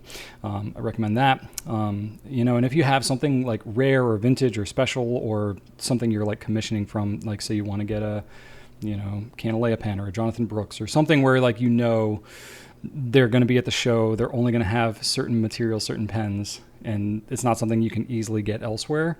Go to those things first before you go browsing around the rest of the room, especially if you have the independent makers who are making kind of the one-offs, and a lot of them are just like experimenting and trying different things. They may not ever make that style of pen ever again. Go to them first because they're going to sell out of that stuff pretty quickly. If you don't make it to somebody like Jonathan Brooks until 2 o'clock in the afternoon, he might have 1 pen left or 2 pens left. This time was actually a rare occurrence, Brian. Yeah? He had pens this year. Wow. And I talked to him about it. I'm like, I couldn't tell if he wasn't selling any or if he just had a bunch. I'm like, hey, you doing all right? He's like, yeah, I've actually sold a bunch. I just brought a bunch this time. So he was actually doing okay, yeah. That's good to hear. Yeah, but yeah. I mean, it's not unusual for some of these makers, especially if they haven't done that well. I was going to say, if they do a lot of shows, then they're like making pens in between shows and then selling them all at shows. And it's like they're never able to kind of really keep up. Or, they might have a year-long backlog for some custom commission piece. But if they bring some things to the show and you can buy it right then and there. So go to those things first. And then, like the more modern stuff that you can get, like the stuff that we sell, most of the time, unless it's an exclusive, that kind of stuff, you can always usually, find that. That's the kind of stuff that like, I wouldn't worry as much about finding that kind of stuff at the show. Go for the more rare special stuff. But get that stuff first and then take your time and browse the other things that are there. I would say wear good shoes. You're going to be on your feet a lot. You're going to be on your feet in some, poorly carpeted, cement whatever floor. It's not going to be cozy. So, and you're going to be leaning over tables and all that kind of stuff. You're going to get tired. So be super comfortable. That's what matters the most. I recommend bringing like snacks, water, just bring like sustenance for yourself. These conferences, they're never like made to handle the number of people that are coming through to them. Even if they have a water fountain, even if they have, the water like jugs or whatever, they're going to run out of cups. They're going to run out of stuff. Like just bring your own stuff so you don't have to worry about that. You don't want to be like dying of thirst at 2 o'clock in the afternoon. I also recommend packing a lunch, even if you're driving there or whatever, just keep it in your car, keep it in your hotel room. Just not having to go out and fight traffic in whatever DC or San Francisco, Boston. Pretty much all these shows happen in places where traffic exists. And it's just a huge pain. You miss valuable time at the show. Just go grab your whatever sandwich you like in your car, be back in 15 minutes and just keep going at it in the show. And it'll save you like prime time during those show hours. The other thing I recommend is bring a notebook with you for doing testing, because a lot of vendors and retailers and stuff will have pens that you can write with, different nibs, especially vintage style nibs that you're not going to see easily again, all kinds of obliques and flecks and all these weird things. If you bring your own notebook, a lot of them will have notebooks, and things that you can test at their table, but then you're leaving that there. If you bring your own notebook, anything you test and write with, you can have a record of it in your notebook, or inks that you swab or test or whatever. You get to keep a record of that. That's a huge resource for you because you're not going to remember it after you write with 100 pens at a show like that. So have a notebook with you for the show, or just write out a segment of your normal use notebook with show things, and then write out what pen you're using, the nib type, all that kind of stuff, who you saw the pen with. Because you never know, you might fall in love with something and you're like, after you go through the whole show, you'd be like, oh my gosh, that nib that I used, what was that third one? Oh my gosh, I really want that thing. I can't remember what pen it was. Where did I see it? Whatever. I think there were like 350 different vendors at the DC show this year. Like, it's a lot of vendors, a lot of people. You're not going to remember most of that. So write that stuff down, keep it in your own notebook so that you can have records of it, and you can go back and reference it later on, even if it's far after the show is over. So highly recommended you do that. There you go. So there we go. We're going to have a lot more to cover in the next segment here. Well, I'll let you transition. So but more to talk about with pen shows. But we've got two questions that came along at the perfect time. So Renly asks, got any good stories and insights from the DC Pen Show this year? Yeah. And then RL9 asks us, tell us about Tokyo Station Pen's visit. Yeah. So both of these questions can be answered with our next segment, which happened to be me and CY talking last week when Brian was out of the office, or you're normally at home anyway, but you were not working at all. Out of commission, You were out of the city. I would have come in to meet CY. I was super disappointed not to, because CY traveled all the way here from Japan. But, unfortunately, I was on family vacation and family first. So that's okay. We actually managed to whip up something, and we did. So our office policy right now is when the county that we are in is in high transmission mode regarding COVID, we do mask indoors unless we are, have the door shut and, by ourselves. So if we're right next to another person, policy dictates we do remain masked. So the only way I could be in the office with CY to do an interview is if we were both masks and distance apart. So we are going to be masked. The audio is not going to be amazing, but it'll be fine. You'll be able to hear us. And hopefully our eyes are expressive enough for you to get a little bit of emotion expressed there. I feel confident in that. CY is going to cover where you can find him on the social medias here in a bit, but unless we have anything else to cover, Brian, we can move right on into that. Yeah, let's do it. Want to give CY a big thanks for coming down, seeing our place. We're like a solid 2.5 hours south of DC, so it was a bit out of the way to come and see us, but CY was a trooper, came and did that, even just to see Drew. I wasn't even there, so... Seeing Drew is the payoff, which is like, I don't know. Drew. Is it really worth it? But, I guess CY felt it was. No, but it was super cool. So I hope y'all really enjoy this. We're trying to incorporate more like non-Drew and Brian people into the Pencast a little bit as we can. And we were able to do that on this segment. So without further ado, they're going to recap the DC show and a little bit of what the trip was like. All right. Hey, CY, how you doing? I'm good. Thanks a lot, Drew. Just came back from the DC Pen Show, so it's been an exciting weekend. Me too. Yes, I did see you there. However, to get to the DC Pen Show, simply needed to drive 2 hours north. You live in Japan, so I do live in Japan. It's not just 2 hours north for you.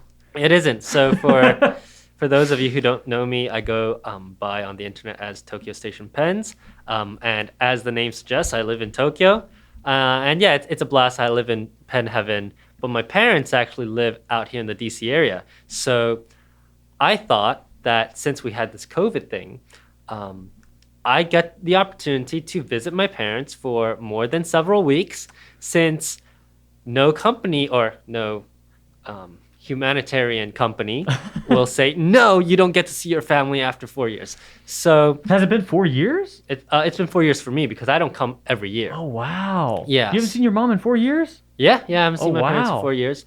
So I said, hey, I'm going to be gone the entire month of August, and especially with this COVID thing, this quarantine stuff, you just never know, right? So right. I said, hey, I'm going to be gone for 5 weeks. And my company said, okay. So I was able to come out here.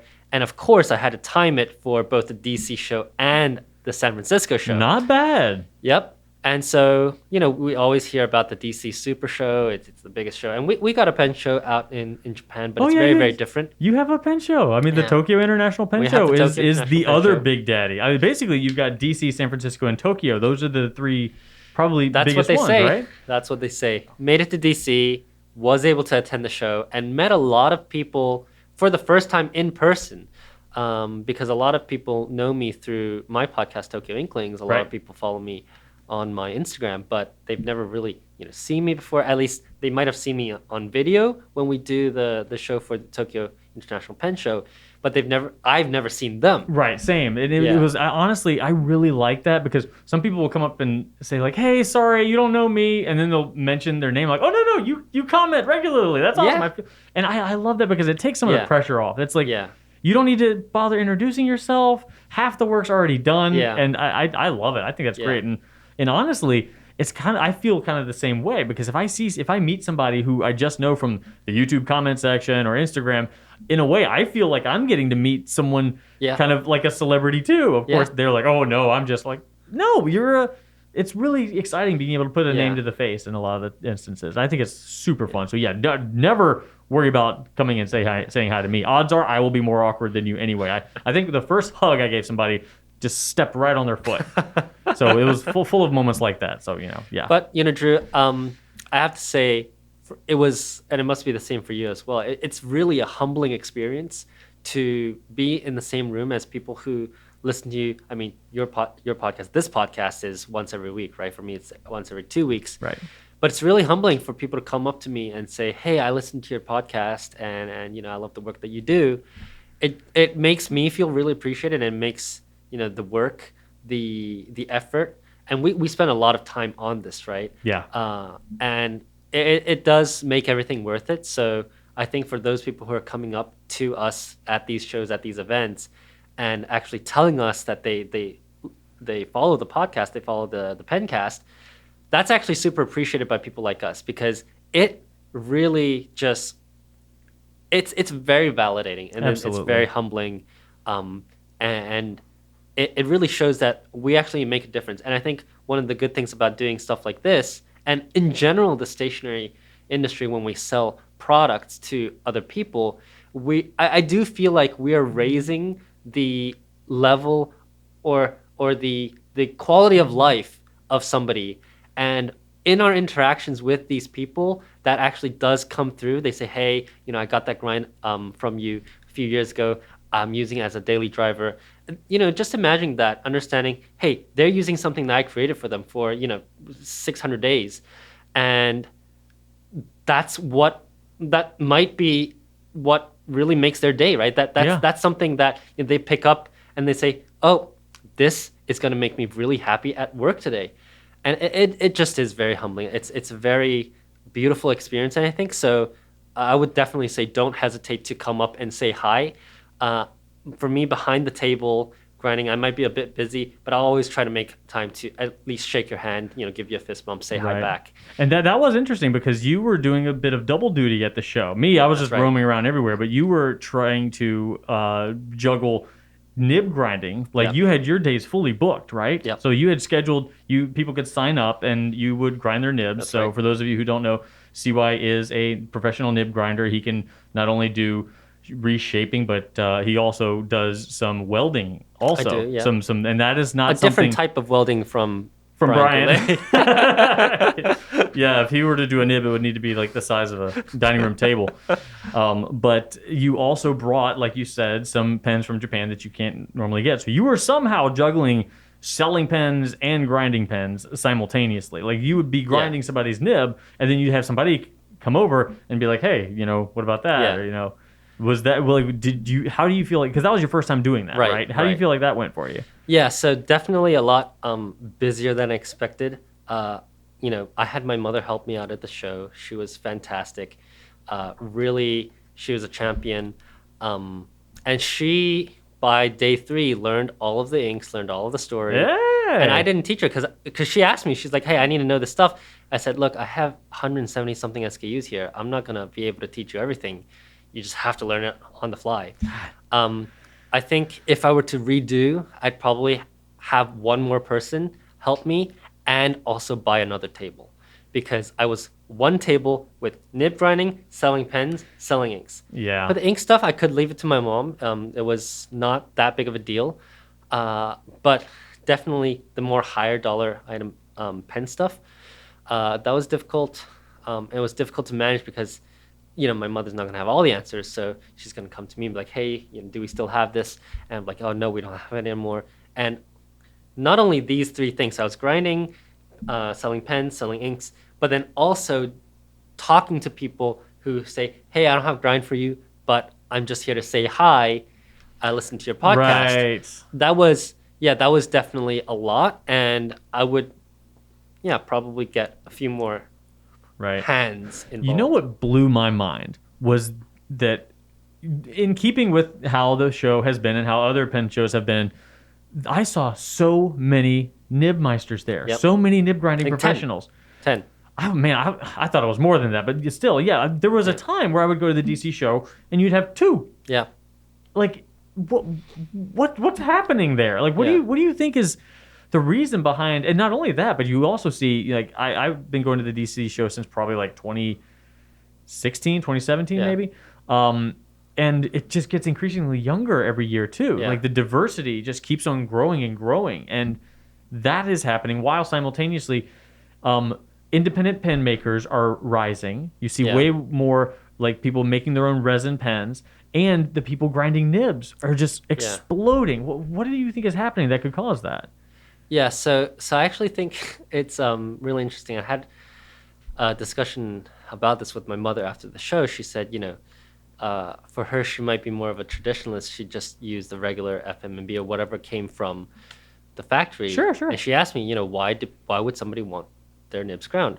And, having given it a bit of thought, I think actually vintage pens probably contributed a lot to the rise of so many nib grinders. And you wouldn't think that. No. But vintage pens had a lot more variety.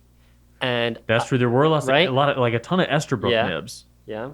And I think, pen grinding probably, I'm not a pen grinding historian, but I think it probably started with a couple of folks with, vintage pens that had been dropped or whatever and needed to be repaired. And so then there were professional like nib repair people who would sort out these nibs. And sometimes, if you repair a nib, you do need to grind it a bit and get it back to that factory shape.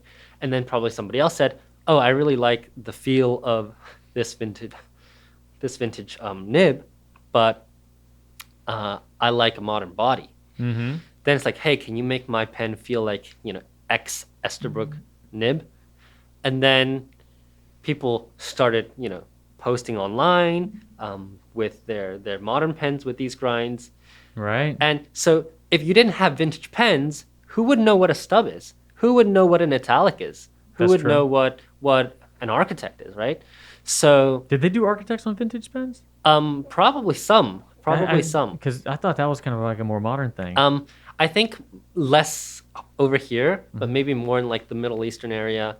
I know, for example, Nagahara calls it not the architect, he calls it the Arabic grind. Oh, right, yes. Yeah. I have heard that. And then you're talking about Nagahara, formerly of Sailor. Yes, formerly of Sailor. I get to meet him, as I said, once every few months. That's awesome. So we get to chat about this stuff as well. But yeah, I think, ironically, vintage pens probably played a big role in the rise of there being so many nib grinders. And then as more people were introduced to nib grinds, and it definitely took probably some pioneers, but as that spread and then as you had more custom pen makers, I'm sure you know as well, but then what a fountain pen is not just a writing instrument, but it's an exact precision instrument that does what you need it to do. It became a very personal item to you.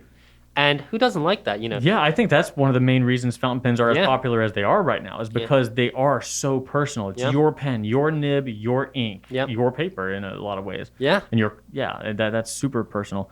Having been to one of the big 3, the Tokyo International Pen Show, and then coming to DC for the first time, were there any surprises, or was it about what you expected? Yeah, so I think I've heard a lot of rumors about DC being, the largest show in the world.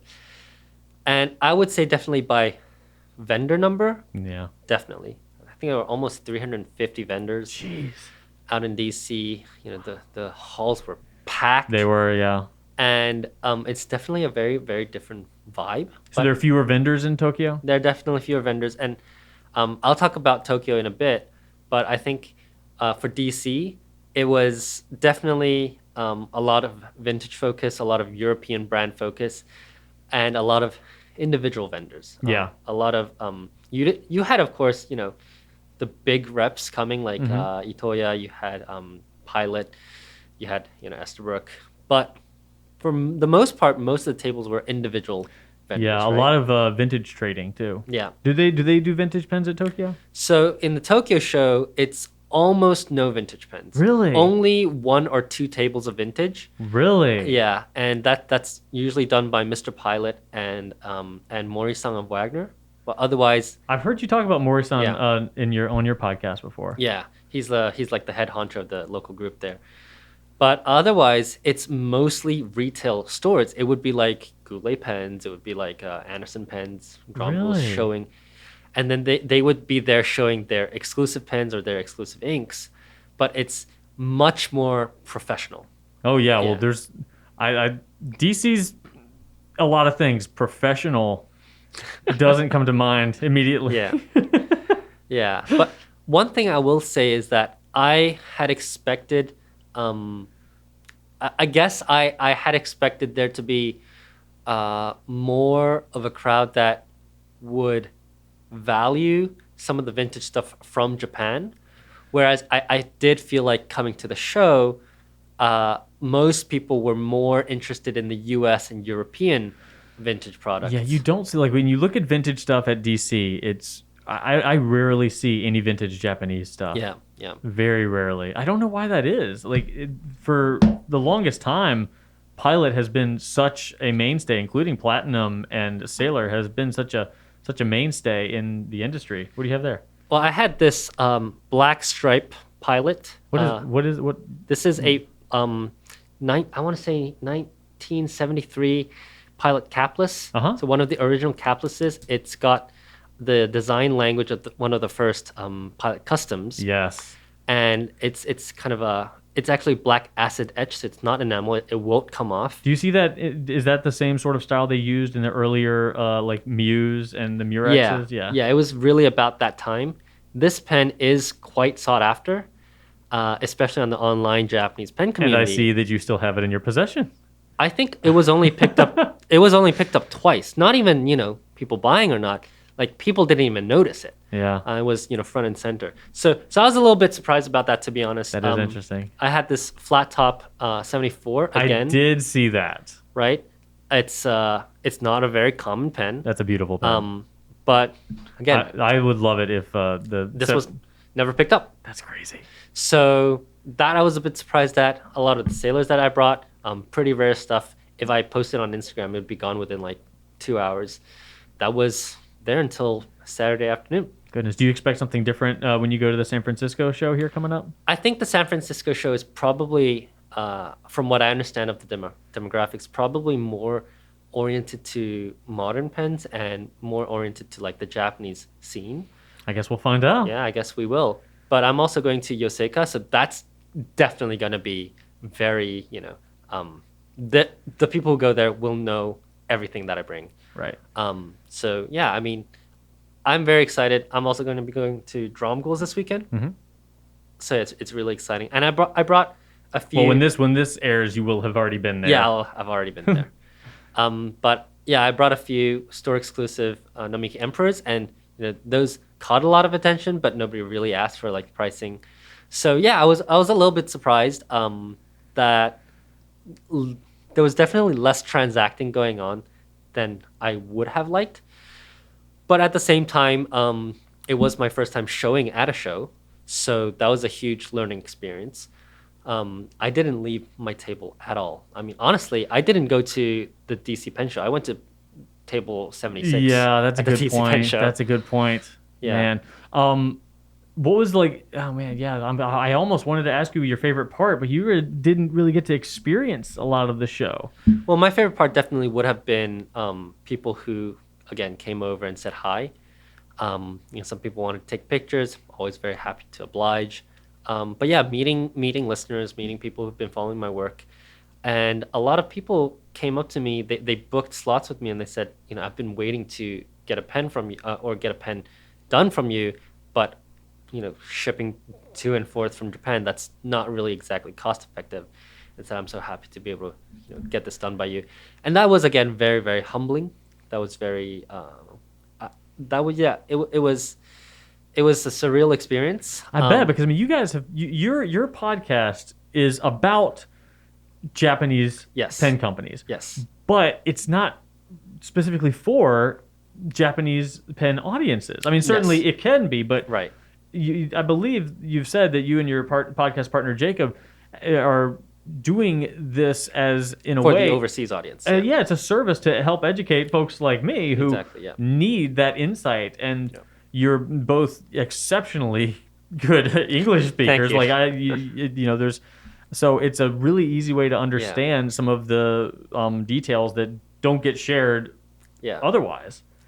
So I'm willing to bet that your audience is over here and you don't get to ever interact with them on kind of an in-person basis. So this was probably just a big influx of positivity for you. Absolutely. And again, I'm floored by everybody who came over. I expected like maybe a couple people. Oh no. But it was I brought like, man, I told everybody that I would have Pencast stickers for them. Right. I brought 20 Pencast stickers. Which I didn't receive. I ran out. I can get you one though. And then probably like another 20 just random corgi hamster stickers. All of them were gone day one. Yeah. I mean, so many people. And I mean, it was my joy to just, hand them out like crazy, but it was so many people. Yeah. And it's not a bother at all, right? No, God, no. I'll bring more next time for sure.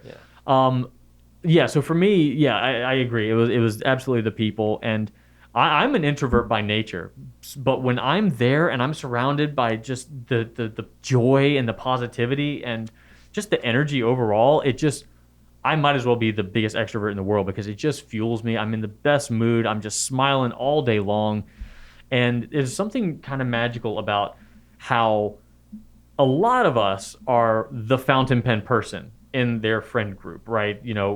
It's not every day that you'll meet a person who's a fan of fountain pens and they also have 3 other friends that are also a fan of fountain pens.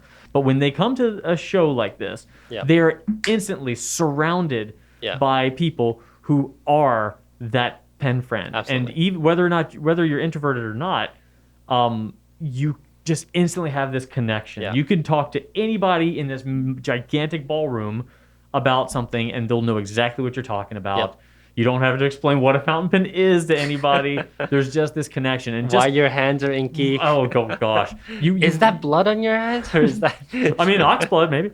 But you walk in, and even if you don't talk to anybody, there's something about knowing that you could talk to anybody. And I think that is just so comfortable and just, I don't know. It really is magical. I think that's fantastic. Although I have to say that it should be a law for people to also have their social handles on their badges. Yeah, when I walked in, so the first day, I had paid for the weekend ticket, and I walked in, no one checked my anything. Yeah. I just kind of just walked in. I'm like, all right, well, I guess, I know I paid. And then the second day, I saw there was a line, so I said, okay, well, might as well stand in this line. And they were handing out like silicone wristbands. Right. And so I figured, well, I didn't get checked in yesterday. Let me do the right thing, you know. And then I stood in that line, and then when I got there, she couldn't find my information. Right. And I just said, yeah, I've got a weekend pass. And she said, oh, don't you know who I am? You're fine. Go ahead. Go on in. I'm like, oh, okay. They're like, last name, Brown, Drew. And then she didn't give me a wristband. She's like, oh, well, you're fine then. Go on in. And so I don't know what that line was for. Yeah. I have no idea. But they definitely did not give me any sort of badge or tag or anything. I saw some people had little things, but I don't know where to get them. I mean, first day we got there, Thursday morning, there was a line because the entrance opens at 10. A line for a line to go in. Okay. And I didn't know if I had to line up or not, so I just stood in the line. And then Ben Walsh of Gravitas Pens came down, and we were saying, do we have to line up? Do we not have to line up? You're not doing the accent. Do we have to line up or? Anyway, so then we just walked in, realized nobody was. Well, no wonder the line wasn't moving because nobody was at the registration. Oh my God! So we waited for like 10 minutes. We're like, oh well, nobody's at the registration, so we just walked right in. Yeah, it's not the most organized thing in the world. But you know what? Running an event with 350 plus vendors, that's a nightmare. So I still give props to the folks, Barbara who ran the show. It wasn't perfect, absolutely, but I'm glad that it happened. Yes. And once you get everybody in there, it's kind of like once you get the vendors in there, they kind of take charge of their own little zones. and everybody plays their part, and they all kind of work together it's kind of like a collective organization. Yeah. Rather than one person controlling all of it, And, the vendors, they know what to do. I mean, I was a first-time vendor, but most people have probably been there for many, many years. So they know how to control the crowd on their table. So, yeah. Did it blow your mind at all how much international representation was there? I mean, you came from Japan. You had Appelboom from the Netherlands. Ben Walsh, like you're saying, he came from Ireland. Yeah. That consistently blows my mind. Galen Leather was there from Turkey. Yep. Just it's almost you couldn't look in one spot and not pick out somebody that wasn't from the U.S. A lot of French speakers really? at the show. I don't think I saw any French. Well, I used to live in France, so when I heard French, I'm like, French people, I have a French people radar. Nice. There were Italians right behind my table, actually. Really? Yeah. So I miss both those. That's amazing. Yeah. Lots of, I mean, I was talking to one of the Turkish vendors, and they said, they had their wife and their son all come out over. Wow. And it was like $3,000. Oh my God. For them to come out over, but because they were also selling at the show, they were able to get some back. And usually they sell on Etsy, but Etsy now takes massive margins, right? So being able to I've heard that. Sell in person, I think they said they sold like 40 pens, 30 pens in a day, and that really then helps recoup the costs, and then they get to be in that show environment. And what they said to me was that when they started off being into fountain pens, they would never have imagined that they would be able to attend the DC Pen Show, because it's always lauded as the biggest pens, the super show. But being a vendor really gave them that opportunity, and then they get to stay in the US for another week, go up to New York, do some sightseeing, and then go home. There you go. Yeah. Well, at this point, the San Francisco Pen Show is pretty much, we're looking down the road at that. That's going to be happening at the end of August. Yep. This should publish before that show happens. So you will be there. I will be there. I will be there. You will be there. Is knowing now what you know, and having been to DC, what would be like a piece of advice you would give potential attendees, either that are considering San Francisco or maybe considering DC next year? Like, is a pen show worth it? Are there any do's and don'ts, or anything that folks should keep in mind? If you are looking to get nib work done, do not wait for the day of the show. That's a good point. Because you will not get any nib work done. Even with 10 vendors, you were booked solid, right? Yep. You did not have any walk-in time. Nope. I had one day where I got to eat lunch. Oh my God. But that's because I booked 30 minutes for myself. I saw you scarfing a sandwich for 5 seconds one time. Yeah. Bring water. I definitely say bring water. I didn't do that. Yeah, you might get thirsty in the show, and they have like these cups. I did. I went up into my room and got some coffee. Yeah, it was not great. If you can stay at the show hotel, if that's something that you can financially afford, I think that is something that you can consider. And generally, if you book early enough, there's usually a discounted show rate. Yes. By now, San Francisco's discounted show rate is long gone. Yeah. But if you book early enough, that's definitely something to keep in mind. Well, one of the vendors, I won't say who, they didn't know that there was a show rate, so they booked the regular rate for like 6 days. Oh. Yeah. And the San Francisco hotel is more expensive than DC. Yeah. Otherwise, bring cash. Oh, yes. Cash is preferred. Yes, because you don't know who accepts cash or not. And honestly, the Wi-Fi in hotels, not always great. Yeah. If you're doing Venmo or something like that. Ask if it is the final price. Oh. Because I have a leeway in terms of my pricing. Oh. And if you ask if I can do a better price on, not inks, because that's harder to do, but if you have like a pen that you have, maybe I might just give it to you at a price that you offer me. Actually, this happened on day one. John of St. John's came to me. He asked me what the price was, and he said, "Can I make you an offer, a counter offer of whatever price?" And then I gave him a counter offer. Oh God! And then he said, "Let's meet in the middle." Then we made a deal. Anxious. So yeah, I think yeah, Make me an offer. And sometimes, because I know the margins, you don't know the margins, right? But I know the margins, and I think that can be acceptable. I'll be able to make my money back. Sure. Might go for it. Especially if you pay in cash. That's a good point. That's a good point.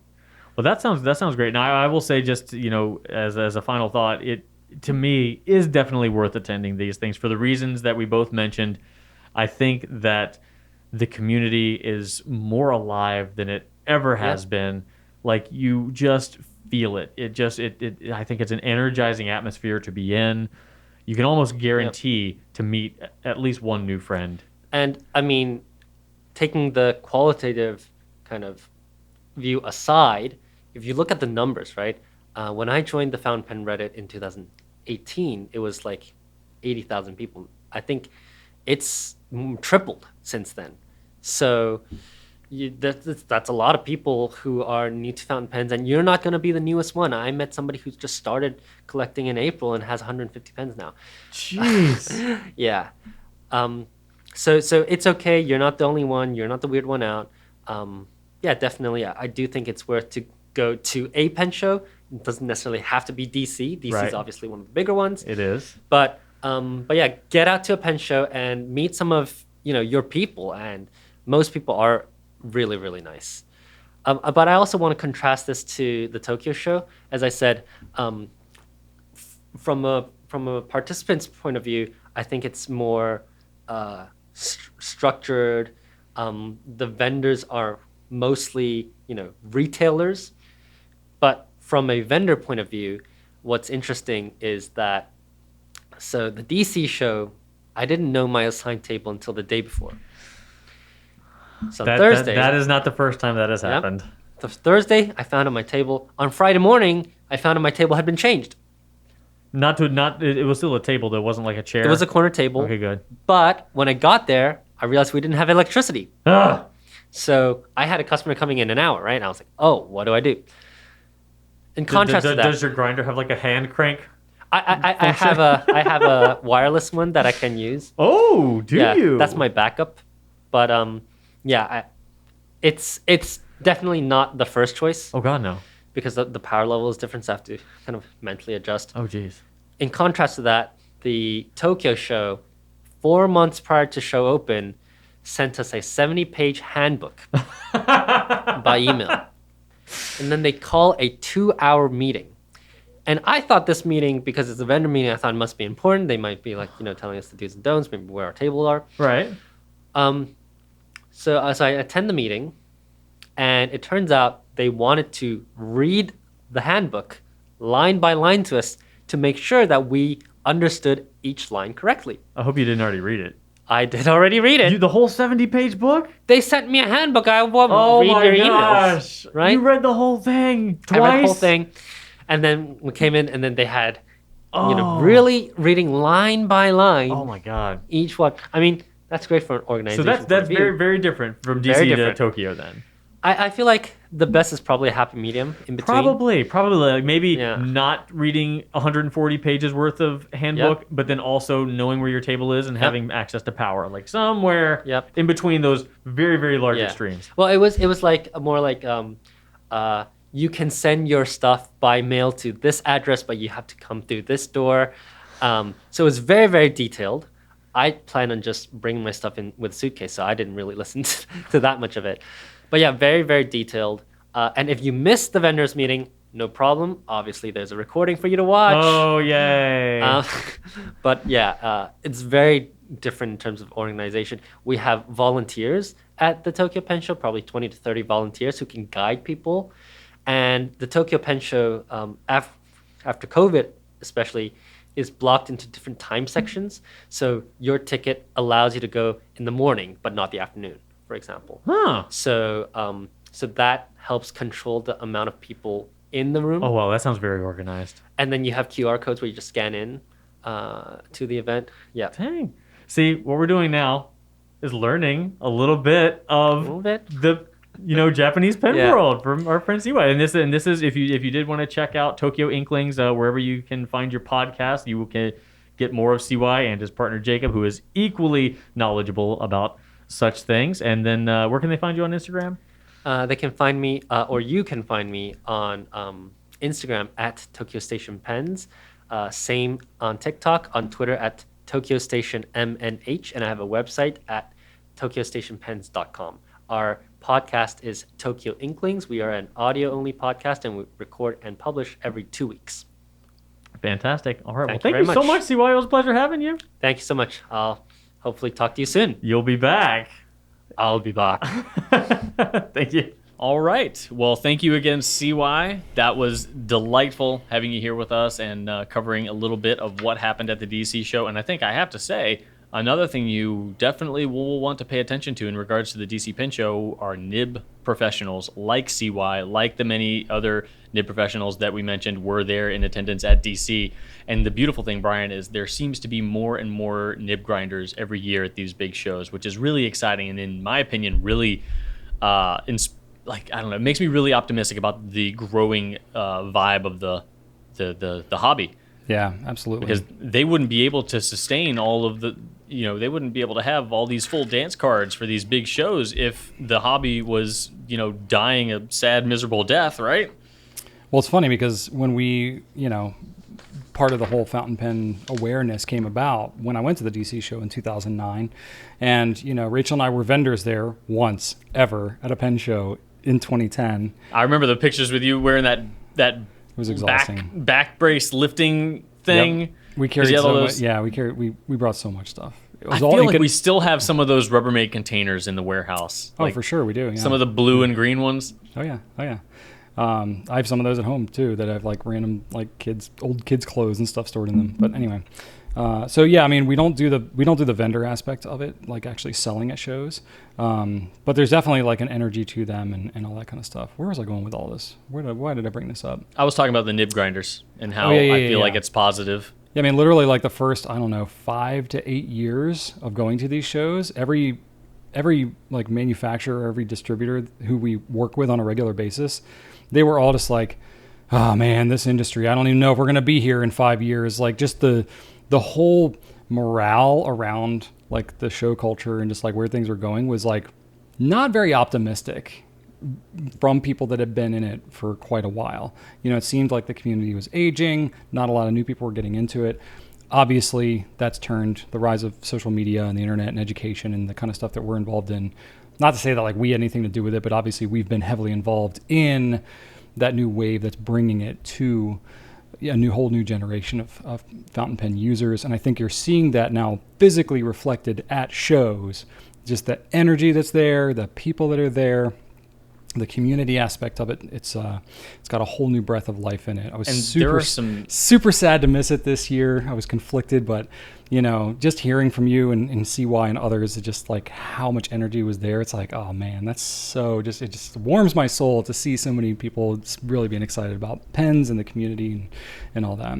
And there was a time where I think that most nibmeisters were of a previous generation as well, and now I would say the majority of nib professionals at a show like DC are young people, for relatively speaking. Yeah, and that's really exciting to me. It shows that I think that the fandom, the hobby base is growing and alive and well. And yeah, always excited. I think this was my favorite pen show yet, but I think that has a lot to do with the relationships that I'm continuing to develop and the people that I continue to meet, and seeing pen friends like, Joe, who won the Delta, and a bunch of other people that I see all the time in the comments, and I feel like I already know you when I see you at the shows. It's such an exciting thing, and it really gets me jazzed up. And seeing people who I felt like were fountain pen celebrities, getting to meet people from Appleboom, like CY, even over Franklin Christoph's table, anybody. Like, there are all these people I know from social media, and I'm just like, oh my gosh, you're that guy. And sometimes I say the same thing about me, but either way, it's like half the work's done because we all kind of already know everybody, and that's just a really exciting thing. And the connections are just beyond. It's just something very, very special and amazing about it. So absolutely. I definitely encourage, if you do have the opportunity to go check it out, please do. Absolutely. Right. I think that's pretty much it. CY plugged his social medias thing, so we got that out of the way. We will be having CY back to answer some Pencast questions in a couple weeks.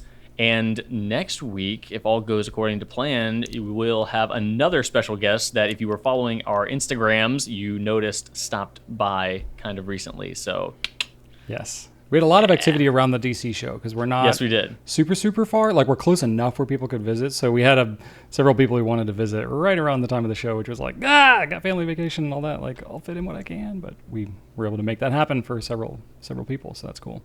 That's right. All right. Drew, we got to talk about what's happening because we have not done the personal segment of this in a couple of weeks now. So what the heck is going on in your life, man? Well, in my life, Brian, so I left for the DC show right after my wife had her concert, which she absolutely killed, by the way. Like, she just, I could go on about all the different reasons I'm just absolutely head over heels over this woman, but she just got up there. It was a one-woman show. She just sang her heart out. It had the whole audience just enraptured with her charm.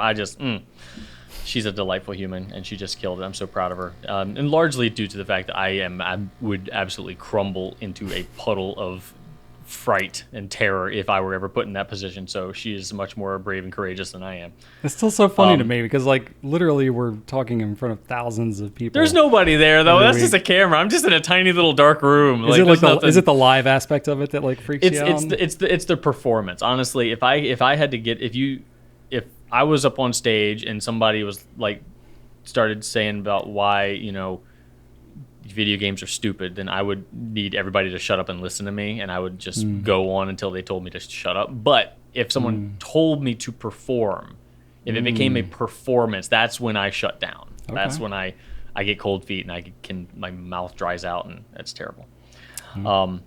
So it kind of has to be, I guess, spur of the moment. But anyway, she did a great job. I got up to DC pretty late, about 12:30, but I have a tried and true strategy of driving at night, and that is just to continue shoveling snacks into my face. So I had a big bag of Cheez-Its and some coffee, and it was a delightful drive, I must say. So Cheez-Its and coffee, that's an interesting combo there. It's a tried and true combo. Okay. I won't say they go well together, but they don't clash either. They're fine. I mean, I know you're a coffee fan anyway, so that doesn't surprise me at all. Are Cheez-Its like a good go-to road food for you, like road tripping food? So it might surprise you. Because you have feelings about this, I know. This has come up before. My road snacks have to have a process involved with them. Gummy bears are fine because I'll bite the heads off, bite the little feet and arms off, or Nerd Rope is good because I'll bite all the little nerds off of the sticky core and then eat the sticky core afterwards. It has to be a process because it keeps my mind engaged, focused, and alert. So with Cheez-Its, they have those kind of air pockets in them, so you can eat them in sort of a process. I don't just crunch. It's a bit of a process. I kind of find the little air pockets in the Cheez-Its and kind of burst all those little cracker bubbles.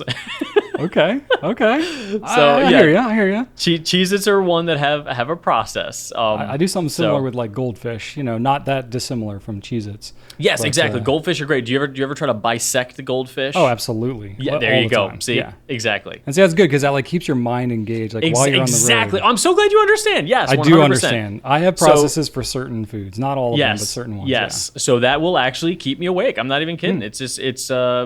It's you're doing an action with your hand, and so even in the dark, in the rain, which is kind of a recipe for falling asleep at the wheel, I was totally good. So, and it wasn't super late. I mean, it's only 11:30, 12:30. Yeah. So got through the Penn show. That was fantastic. Again, I had lunch, dinner with some absolutely amazing people. Kind of met friends I felt like I already knew. It was absolutely amazing.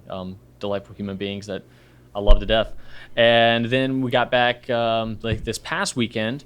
We went to Maymont Park, which is a park downtown in Richmond, Virginia, and just kind of walked around. It was a very, very nice day. We're like, we should go somewhere. So we went outside and got in the car, and we're like, oh wait, it's hot now. Something happened, and it just got hot. So we went to Maymont, walked around so much. Got tired, got hot. And by the end of it, we were just like so done. But it was very pretty. It was a very pretty day, despite the heat and the exhaustion, and just being reminded how out of shape I am. It's very hilly park too. There's a lot yes, it is. A lot of elevation changes going on in that park. That is true. Yeah, you were correct about that. And then I finally decided to stop my second playthrough of Red Dead Redemption 2.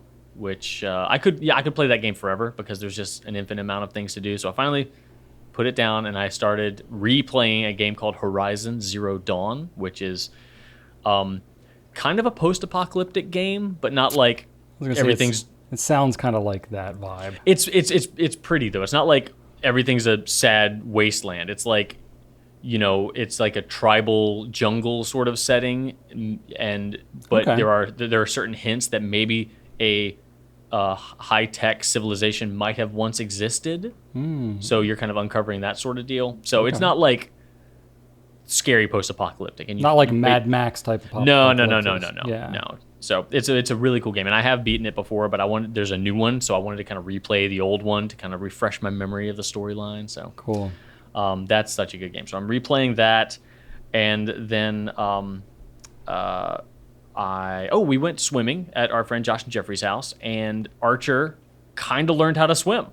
We've been going there for a couple years now, and this past weekend he kind of, he can survive now. Like I feel like if he fell in the water, he wouldn't die instantly. That's a milestone. That's like we did swim lessons for our kids for a little bit, and it was like my goal is to like not have them drown if they end up falling into a body of water somewhere. I'm not trying to get them on swim team, not trying to get them to do anything crazy. You just want like right. Now I don't know, he wouldn't last long, but he'd last long enough. He wouldn't just sink like a rock. So I call that progress. I call that an achievement. So that was really cool. Very, very proud of him. That was an exciting moment. A lot of it was just kind of recouping. So just like this week, just recovering from that whole event, and then honestly, normally when you're out, Brian, it's a boring week and I have like a lot of spare time. I did not last week, man. It was busy. Yeah. It was by Friday. I'm like, oh my God, he's gonna be like, Drew, what'd you do, man? I wasn't even. We canceled like 3 meetings. What'd you do all weekend? I wish I could have like retroactively gone and like done a time audit. I know you're not gonna fuss at me about that, but still, I was like, God, what the heck happened? I thought I'd have more time and it just didn't. Weird, man. But one cool thing that I forgot to mention to you about the DC show, so Dan wrote in and sent us a picture of an actual astronaut's glove riding turkey hammock. Yeah. I met Dan at the show. That's awesome. And guess what he had with him? Did he have the glove with him? He had the glove. Oh my he gosh. brought the glove. He saw me. It was down in the dungeon right in front of Ian Schoen's table, and I actually recognized him because of his little Google image, and I was like, I know you, and he was like, wait, what? But we talked forever about space stuff. It was fantastic. Nice. And I actually got to try on the glove, and I got a picture with him. It was fantastic. Oh, that's cool. Cool. It was really awesome. Like, there were so many great moments like that where I was able to just kind of re-meet people that I feel like I've already met here, It is weird. Like, we deal with each other online. I feel like, especially with COVID life, too. It's like been dealing virtually with people who we even normally would have been together in person. That when you actually do meet in person, it's always just like, wow, this is so different than looking at a 2D screen. But yeah, right. Cool. And there was one person, Fiddle Twist, in the comment section. I didn't even know that I met her until after she commented on YouTube. Be like, it was nice meeting you. I'm like, wait, you were Fiddle Twist? I'm like, oh my God, So they do. That is tough when people don't have their avatars, right? Or their names, screen names, or whatever. Yeah. That's what CY mentioned in the video, that everybody should have badges, because I would definitely be recognizing a lot of names, I think. That's true. So anyway, it was excellent. I had a lot of good downtime. Happy to have you back, though. Glad you're back here with us. It's good to be back. Yeah. Absolutely. How was your time off? Time off was good. So I took off basically like the latter half of Monday through the rest of the week. And so Rachel's parents have some neighbors up there who are like longtime family friends that they have a lake house. So we, as basically Rachel's whole side of the family, we did this last year and then we did it again this year. We basically got to stay in their lake house, which is cool. So it's It's lake's about 3 hours away. It's kind of in the mountains, which, for me personally, I'm like, I would rather be at a lake instead of the beach like any day of the week. 100%. Like beaches are great, but to me, after one day, it's old, and I'm like, okay, I'm ready to do something else. I like having more of a diversity of things to do. We don't live near any like amazing beaches. I mean, we're near Virginia Beach, which is fine, and it's a pretty good beach, but it's not like an amazing beach. It's a very metropolitan beach. Yeah, it's pretty touristy, like most East Coast beaches, but the water's not like super tropical or anything like that. It's not like great for like surfing. Not that I would do that anyway, probably, because I can't even float. But no, it was cool. It was cool getting to like swim in the lake and stuff like that was cool. My kids, they're older now and they can swim, sustainably-ish. Even still, they mostly had life jackets on because they just didn't feel like actually working that much. They just wanted to play. And they have younger cousins, so the younger cousins were wearing floaties and noodles and all that kind of stuff. So it was pretty great. And got to do plenty of that. Got to do all kinds of just activities with the family. There was like meteor showers and stuff like that. So when it got dark, we were out there like watching for meteors and just having good conversation as a family and all that kind of stuff. Really, really good time. What else did we do? We did some kayaking. Drew, I know you're a yakker. You did. I didn't. Have you? Yeah, I'm trying to remember. This might be my first time kayaking. Maybe I did it. I might have done it at like a summer camp when I was like 14, 15, but I couldn't. What'd you think? I couldn't quite recall whether I canoed or kayaked or whatever. I mean, it was great. I loved it.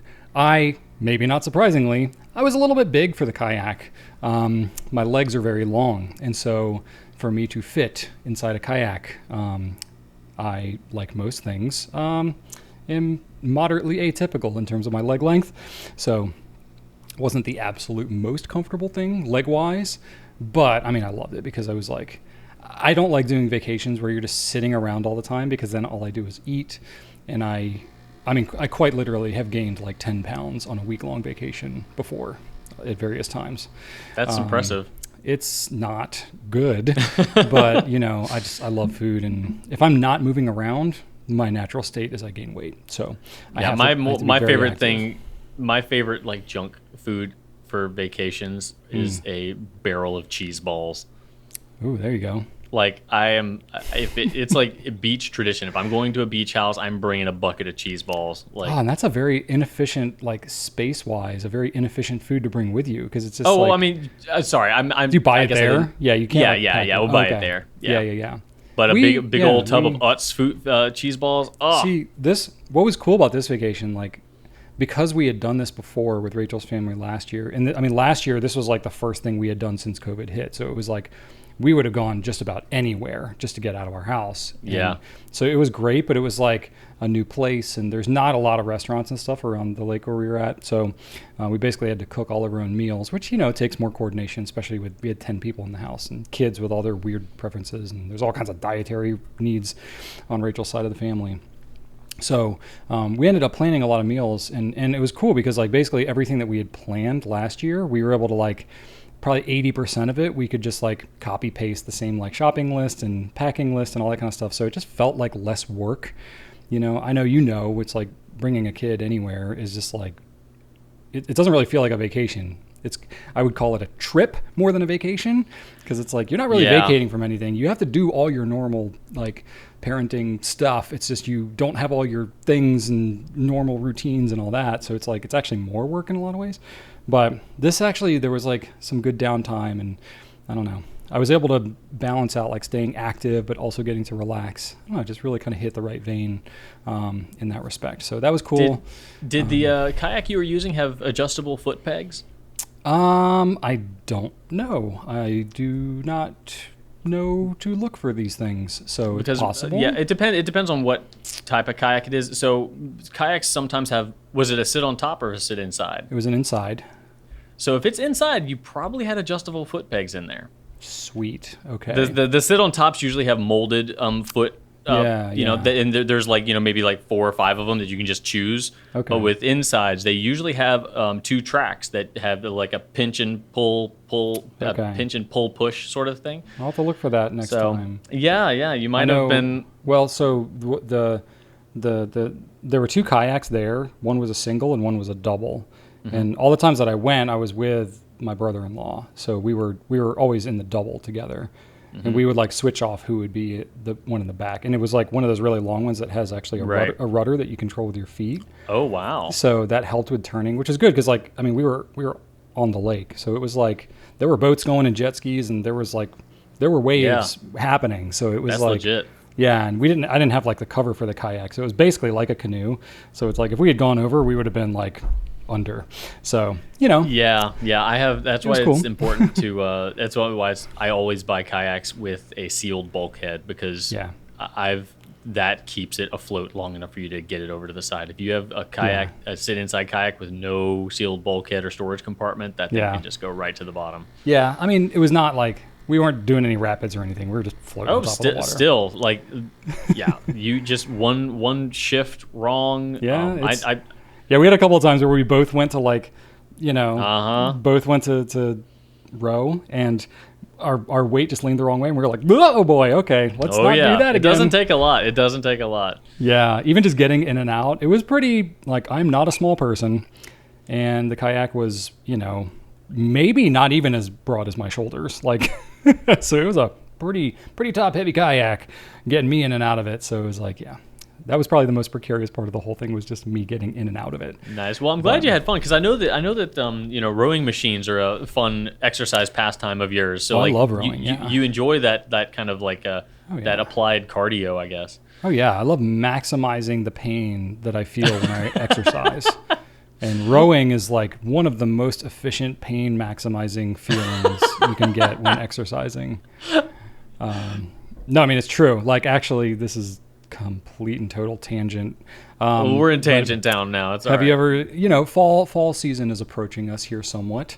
But have you ever seen the pumpkin chunkin contest where they like build catapults and stuff to launch pumpkins as far as possible? I think so.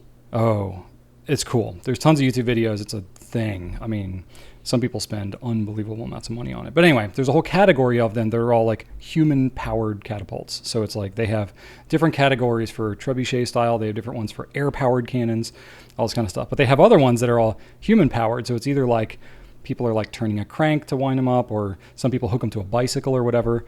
Well, there's one guy who like hooked it up to a row machine, and he used the power generated from the row machine to like basically pull back and power his catapult. And he did great because like in terms of efficiency of human power, rowing is one of the tops.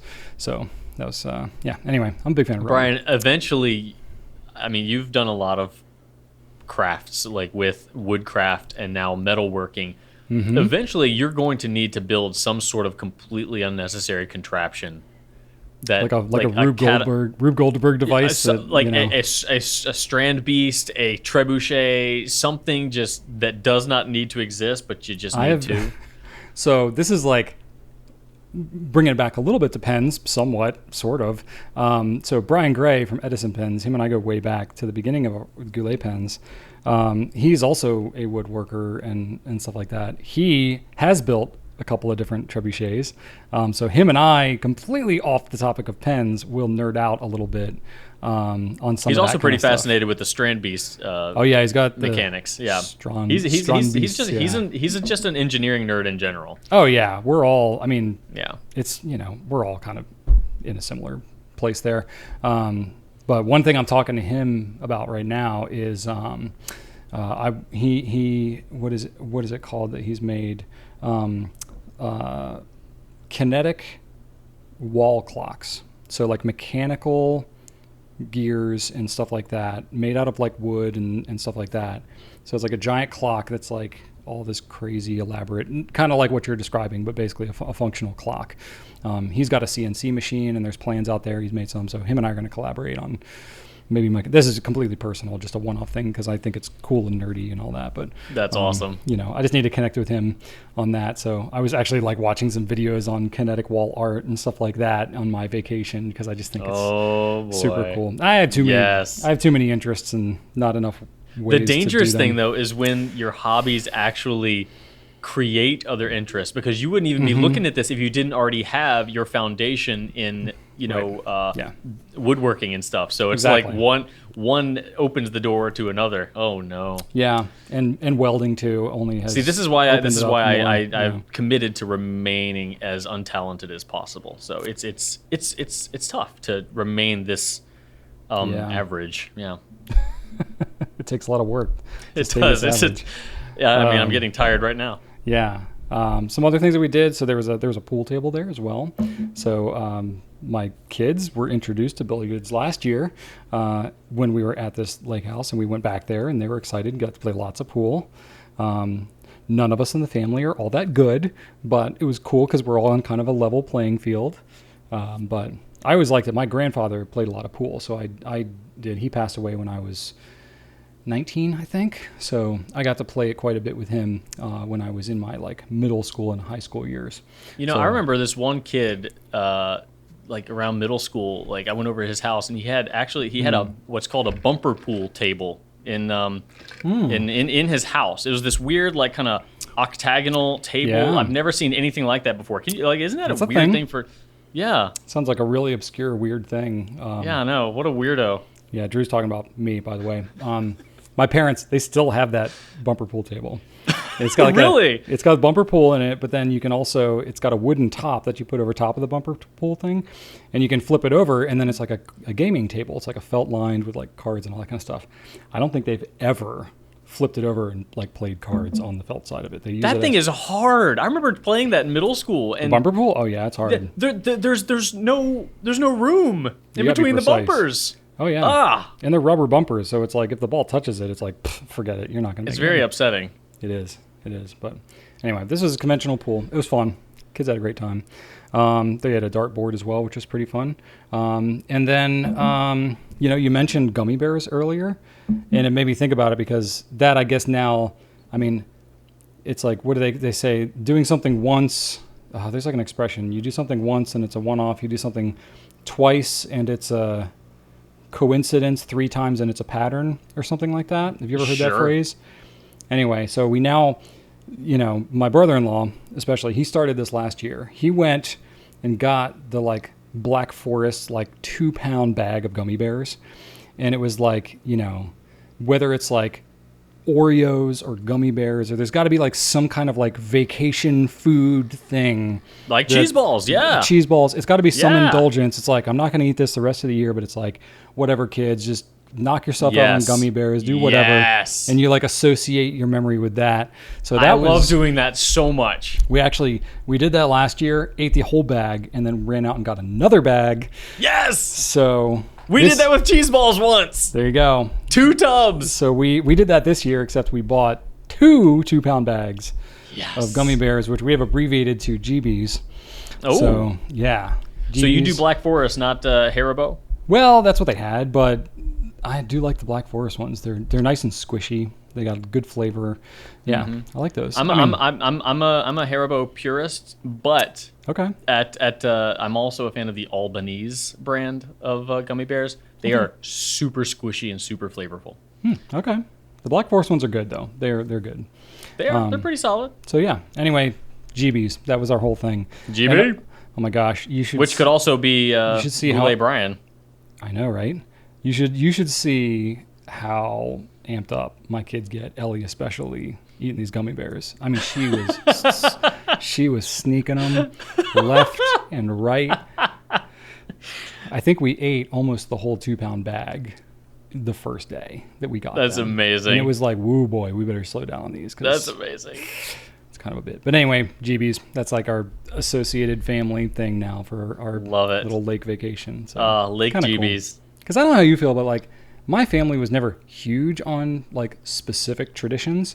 And so like we had family memories growing up and stuff like that, but none of them were like, oh yeah, we do this every year. It was just like, oh, we had things that like we sort of happen to end up doing a bunch of times, or I have like things I associate with my childhood or memory or whatever, but it's not like, I know some families, even like my own extended family, where it's like their family goes to the same vacation place every year, no matter what. Now the kids are grown and they bring their grandkids, and everybody goes to this place first week of July every year, come heck or high water. And it's like, I really don't have anything like that I don't have anything to that extreme. Yeah, but like we did vacation at the same place for a while, and my grandparents had what used to be a little trailer on the river out. Okay, that's cool. But now it's a slightly more impressive, like one of those 2-part homes that Okay. I haven't been there since Archer was born though, but whenever we would go there, we'd go to this like jankety little convenience store that had all that like off-brand candy and like the little kind of baggies that were stapled up at the top. Oh yeah.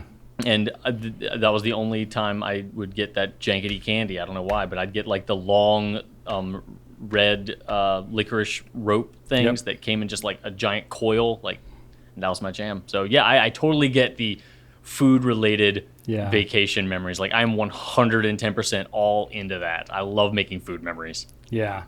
So that was cool. And, I don't know. I always think like, should I be doing some kind of like tradition with my kids? Because like when they're really young, they don't really know what's going on. But now they're at the age where it's like, if we started doing the same thing every year, not just vacations or whatever, but like whatever the tradition is, it's like if we started doing more of that kind of stuff, that could like establish a family tradition. But then Rachel, it sounds like it's happening. You got your vacation GBs, man. I guess, but I mean, it's only twice now that we've done that, so we'll see if that keeps up. But Ellie's not going to let you forget it. It'll keep happening. Yeah, we'll see. No, she's gonna. I was like, I'm gonna see. I was telling my brother-in-law, I was like, I'm gonna see if my kids like remember that gummy bears exist in the real world. It's like I'm gonna try to convince them that just like, oh, that's like you can only get those at the lake. Like that's just a lake. They don't make them anywhere else. Like we can only get them there, so that way they can go nuts, and then the rest of the year. And so it's like, how long could I get away with that? Because like gummy bears, like other than like getting them at like a a frozen yogurt place where it's like a topping on some kind of ice cream. They have them at grocery stores, Brian. They do, but they have all kinds of food in grocery stores. And, I don't regularly bring my kids grocery shopping with me. I usually do that alone, or Rachel will go every now and then. But I primarily do that. So it's like kids are kind of awful at grocery stores. Yeah, and I definitely avoid like the candy section and the frickin' cereal aisle where they always have toys on the other side of it, and you're like, tag on it. They know what they're doing. They know what they're doing. I'm like, whatever. I'll buy cereal next time. It's fine. I buy cereal like 10 boxes at a time, like once a month. I don't like cruising down that aisle. Yeah. Interesting. These days, with groceries being expensive as they are, we are a buy one get one free family. Like, oh, there you go. Whether or not it's General Mills or whatever, I'm like, I'm an off-brand man. I'll buy the store brand, whatever. I'm not buying Wheaties as $5 a box. I'm like, I'll buy $2.25 Walmart brand flakes. Like it tastes the same. It's made in the same Wheaties is so factory. Expensive. $5 a box. It's because you're paying athletes to be on the cover. That's why. Like I don't care about that. Just give me bran flakes. I just need fiber to help me poop. I don't need some athlete. I'm looking at my phone or laptop anyway. Well, I'm not looking at the cereal box. Whatever. Oh my god! I don't need to. Those athletes get paid enough. Oh my god! Anyway, you're killing me. So yeah, good times. Good times. Yeah, that was most of my life. I would say more, but honestly, it was pretty much just hanging out with family and doing random. That's stuff awesome. Like that sounds perfect, man. That's a great vacation. It was really good. And good time had by all. And I will say, so related to that, Rachel's gotten her sister into Animal Crossing New Horizons. Oh boy. So that's a new thing. So now her sister is newer to it all. So that was a big part of it too. Rachel and her sister, they're only a few years apart. She's got a younger sister. And so they're able to connect on that. And Rachel has been playing it hardcore for the last couple of years. So she's able to impart a lot of wisdom onto her sister and having a good time and living vicariously. And they're helping each other out and visit each other's islands and running around and chasing each other and hitting themselves in the back of the head with nets and stuff like that. Just having a good time. So there was a good amount of that was happening as well, downtime. And now like her kids, so my niece and nephew are now 5 and 7. So they're like getting old enough where they can start to do some like, somewhat reliably independent activities, or like we can play like certain board games together as a family, or we can like play. We did like some Mario Kart, and we like gave them all the assist settings, and they played Mario Party together. Like they can actually like do some of the same activities that are not just like made for toddlers kind of a thing. So that was pretty cool. I got to see. That is cool. Got to spend good time with them and all that kind of stuff. So it was a good time. Glad to have gotten the family time. But now I'm back, and it's time to work until I die. So with the CY segment, we're going to be running. Oh, we are running hard. Oh gosh, yeah, that's right. I forgot about that. Okay, well, we'll move it along here. We do have a couple of just one company update really that I'll get to. So we have a half day that's happening today as we're launching this video. We have this sort of mental health day that we like to do maybe once a month, and we're doing it today. So we'll be closing early at noon, and so if you are trying to reach out to us, we'll get back to you on Monday. And we'll just be back then. So mentally healthier than ever. Trying to do that. Yeah, exactly. Other than that, that's pretty much all we got. So we can go ahead and wrap this thing up. So I want to thank you all for watching. Please leave us some feedback. Let us know how we're doing. Ask us questions so that we can answer them in the next episode, which will be back on our regular schedule. Check out gouletpens.com for all of your fountain pen, ink, and paper needs, and subscribe to our YouTube and Instagram channels. You can email us if you are, especially if you're an audio listener, pencast@gouletpens.com. And I have a fun random fact for you, truly random one today. Okay. An average person breathes in around 11,000 liters of air every day, or about 2,900 gallons of air, which is around the volume of a cement mixing truck. So you breathe in a cement mixing truck's worth of air every day. Isn't that cool? That is really cool. What if you sometimes forget to breathe and then get the hiccups as a result of forgetting to breathe? I would guess that over the full day, you'd probably even out. I think. All right, cool. I think your body needs the air that it needs. So probably. If maybe if you exercise a whole lot, you might breathe in more air. But then no, that's not me. I think people who, isn't it like if you exercise a lot, then maybe I'm thinking of like your pulse, like your heart rate. Like typically, if you're an elite level athlete and you're working out a lot, isn't your resting heart rate usually a lot lower? So it sort of like all evens itself out. I wonder if it's that way for air too. I don't know. I don't know. Are you breathing less as an athlete with your resting breathing rate? I don't know. I would think so. I don't really have a clue. Anyway, that was not the point, but random fact. If y'all know more about that, there's your turkey hammock tidbit. Thank you. Leave us a comment. Thanks for sticking with us on this super long pencast. Good to be back. Yeah. And we'll catch you on the next one. Thanks, everybody, and right on.